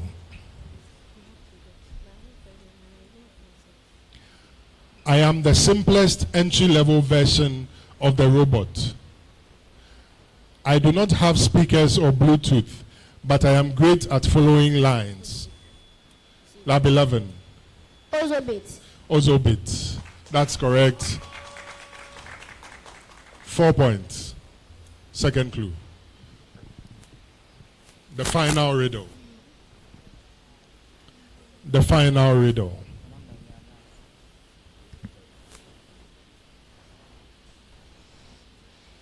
I am a connection-oriented protocol that ensures that every packet of data arrives in the correct order, or I demand a retransmission. Lab 11. Data structure. No. Lab 7. HTTP. No. Lab 4. HTML. No. Internet protocol. No.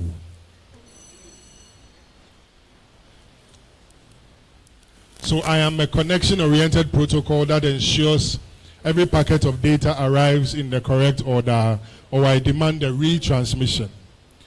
I am the reliable partner to the faster but more reckless UDP. I sit at layer 4 of the OSI model and perform a three-way handshake before any data moves. What am I? Anyone from the audience? Anyone? TCP. TCP. So that brings us to the end of round 3.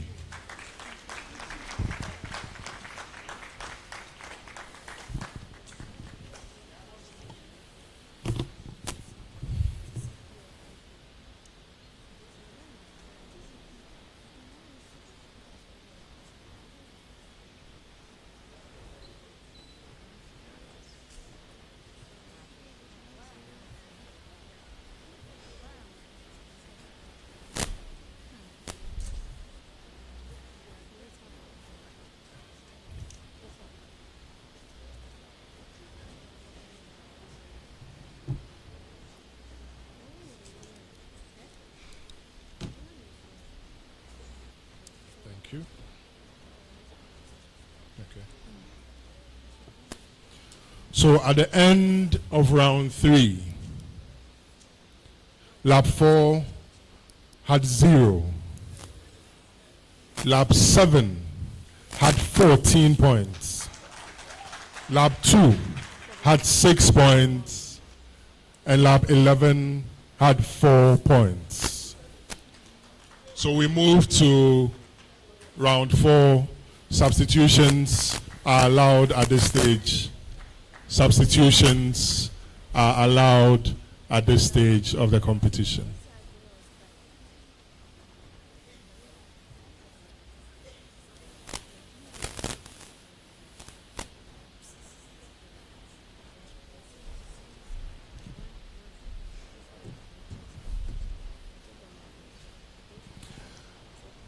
So round 4 is the problem of the day. Round 4 is the problem of the day. In this round, one question will be read to all schools, and you'll be provided the materials to answer this question. A correct answer or implementation will attract 20 points, and all labs or schools will have 20 minutes to answer this question. 20 minutes to answer this question.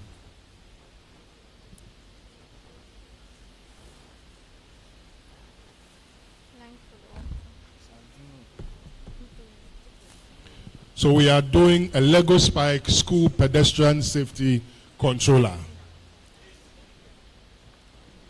A Lego Spike school pedestrian safety controller. Your school wants a simple digital crossing signal to help people's pupils cross safely. You will design a crossing system using only Lego Spike Prime Hub. Using only Lego Spike Prime Hub. Your task is to program the spike to 1. Display a green signal to show cars can move. Display a green signal to show cars can move. 2. When the left button on the hub is pressed, the system should A. Change to a red signal for cars. B. Display a walking symbol or the letter P for pedestrians. Okay? The third task is to keep the pedestrian signal on for 5 seconds. And the last task, after 5 seconds, return to the green signal for the cars. Are we good? Lab 7, Lab 2, Lab 11, and Lab 4. Your 20 minutes starts now.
Your back asset, you know them play my rest.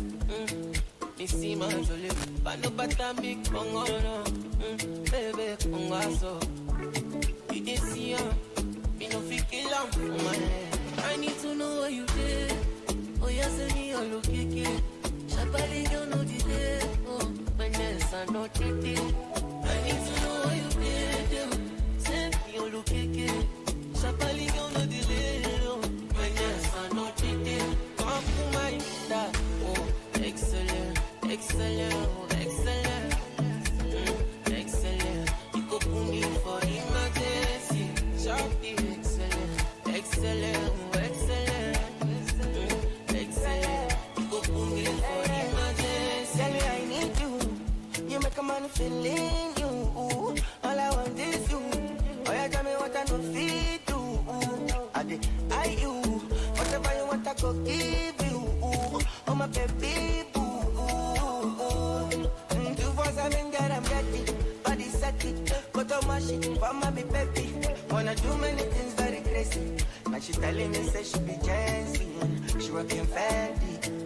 a Benz. Bum they offend me when she bend it. You go put me for it, man, yeah. Oh, you did. Oh, yes, and you look at you. Somebody don't know the day. Oh, the business are not taking. I need to know what you did. Send me you look at you. Somebody don't know the day. Oh, my guess are not taking. Come to my guitar. Oh, excellent, excellent, oh, excellent. Excellent. You go put me for it, man. Yeah, yeah. Rockstar. Yeah. I do you well all my love, but you play me pro, my heart forgot that all my love. No, yeah. I used to follow body, but other guys are touching body. You can pack and go. Yeah. You think that I you stay on top? I do plenty, plenty, donkey, dog for you, all my love. No, yeah. I used to follow body, but other guys are touching body. You come back and go. You come back and go. If you leave me now, your case. I don't go follow you again. No, broken heart, no go catch me. My head no go knock me. No be forget. If you leave me now, your case.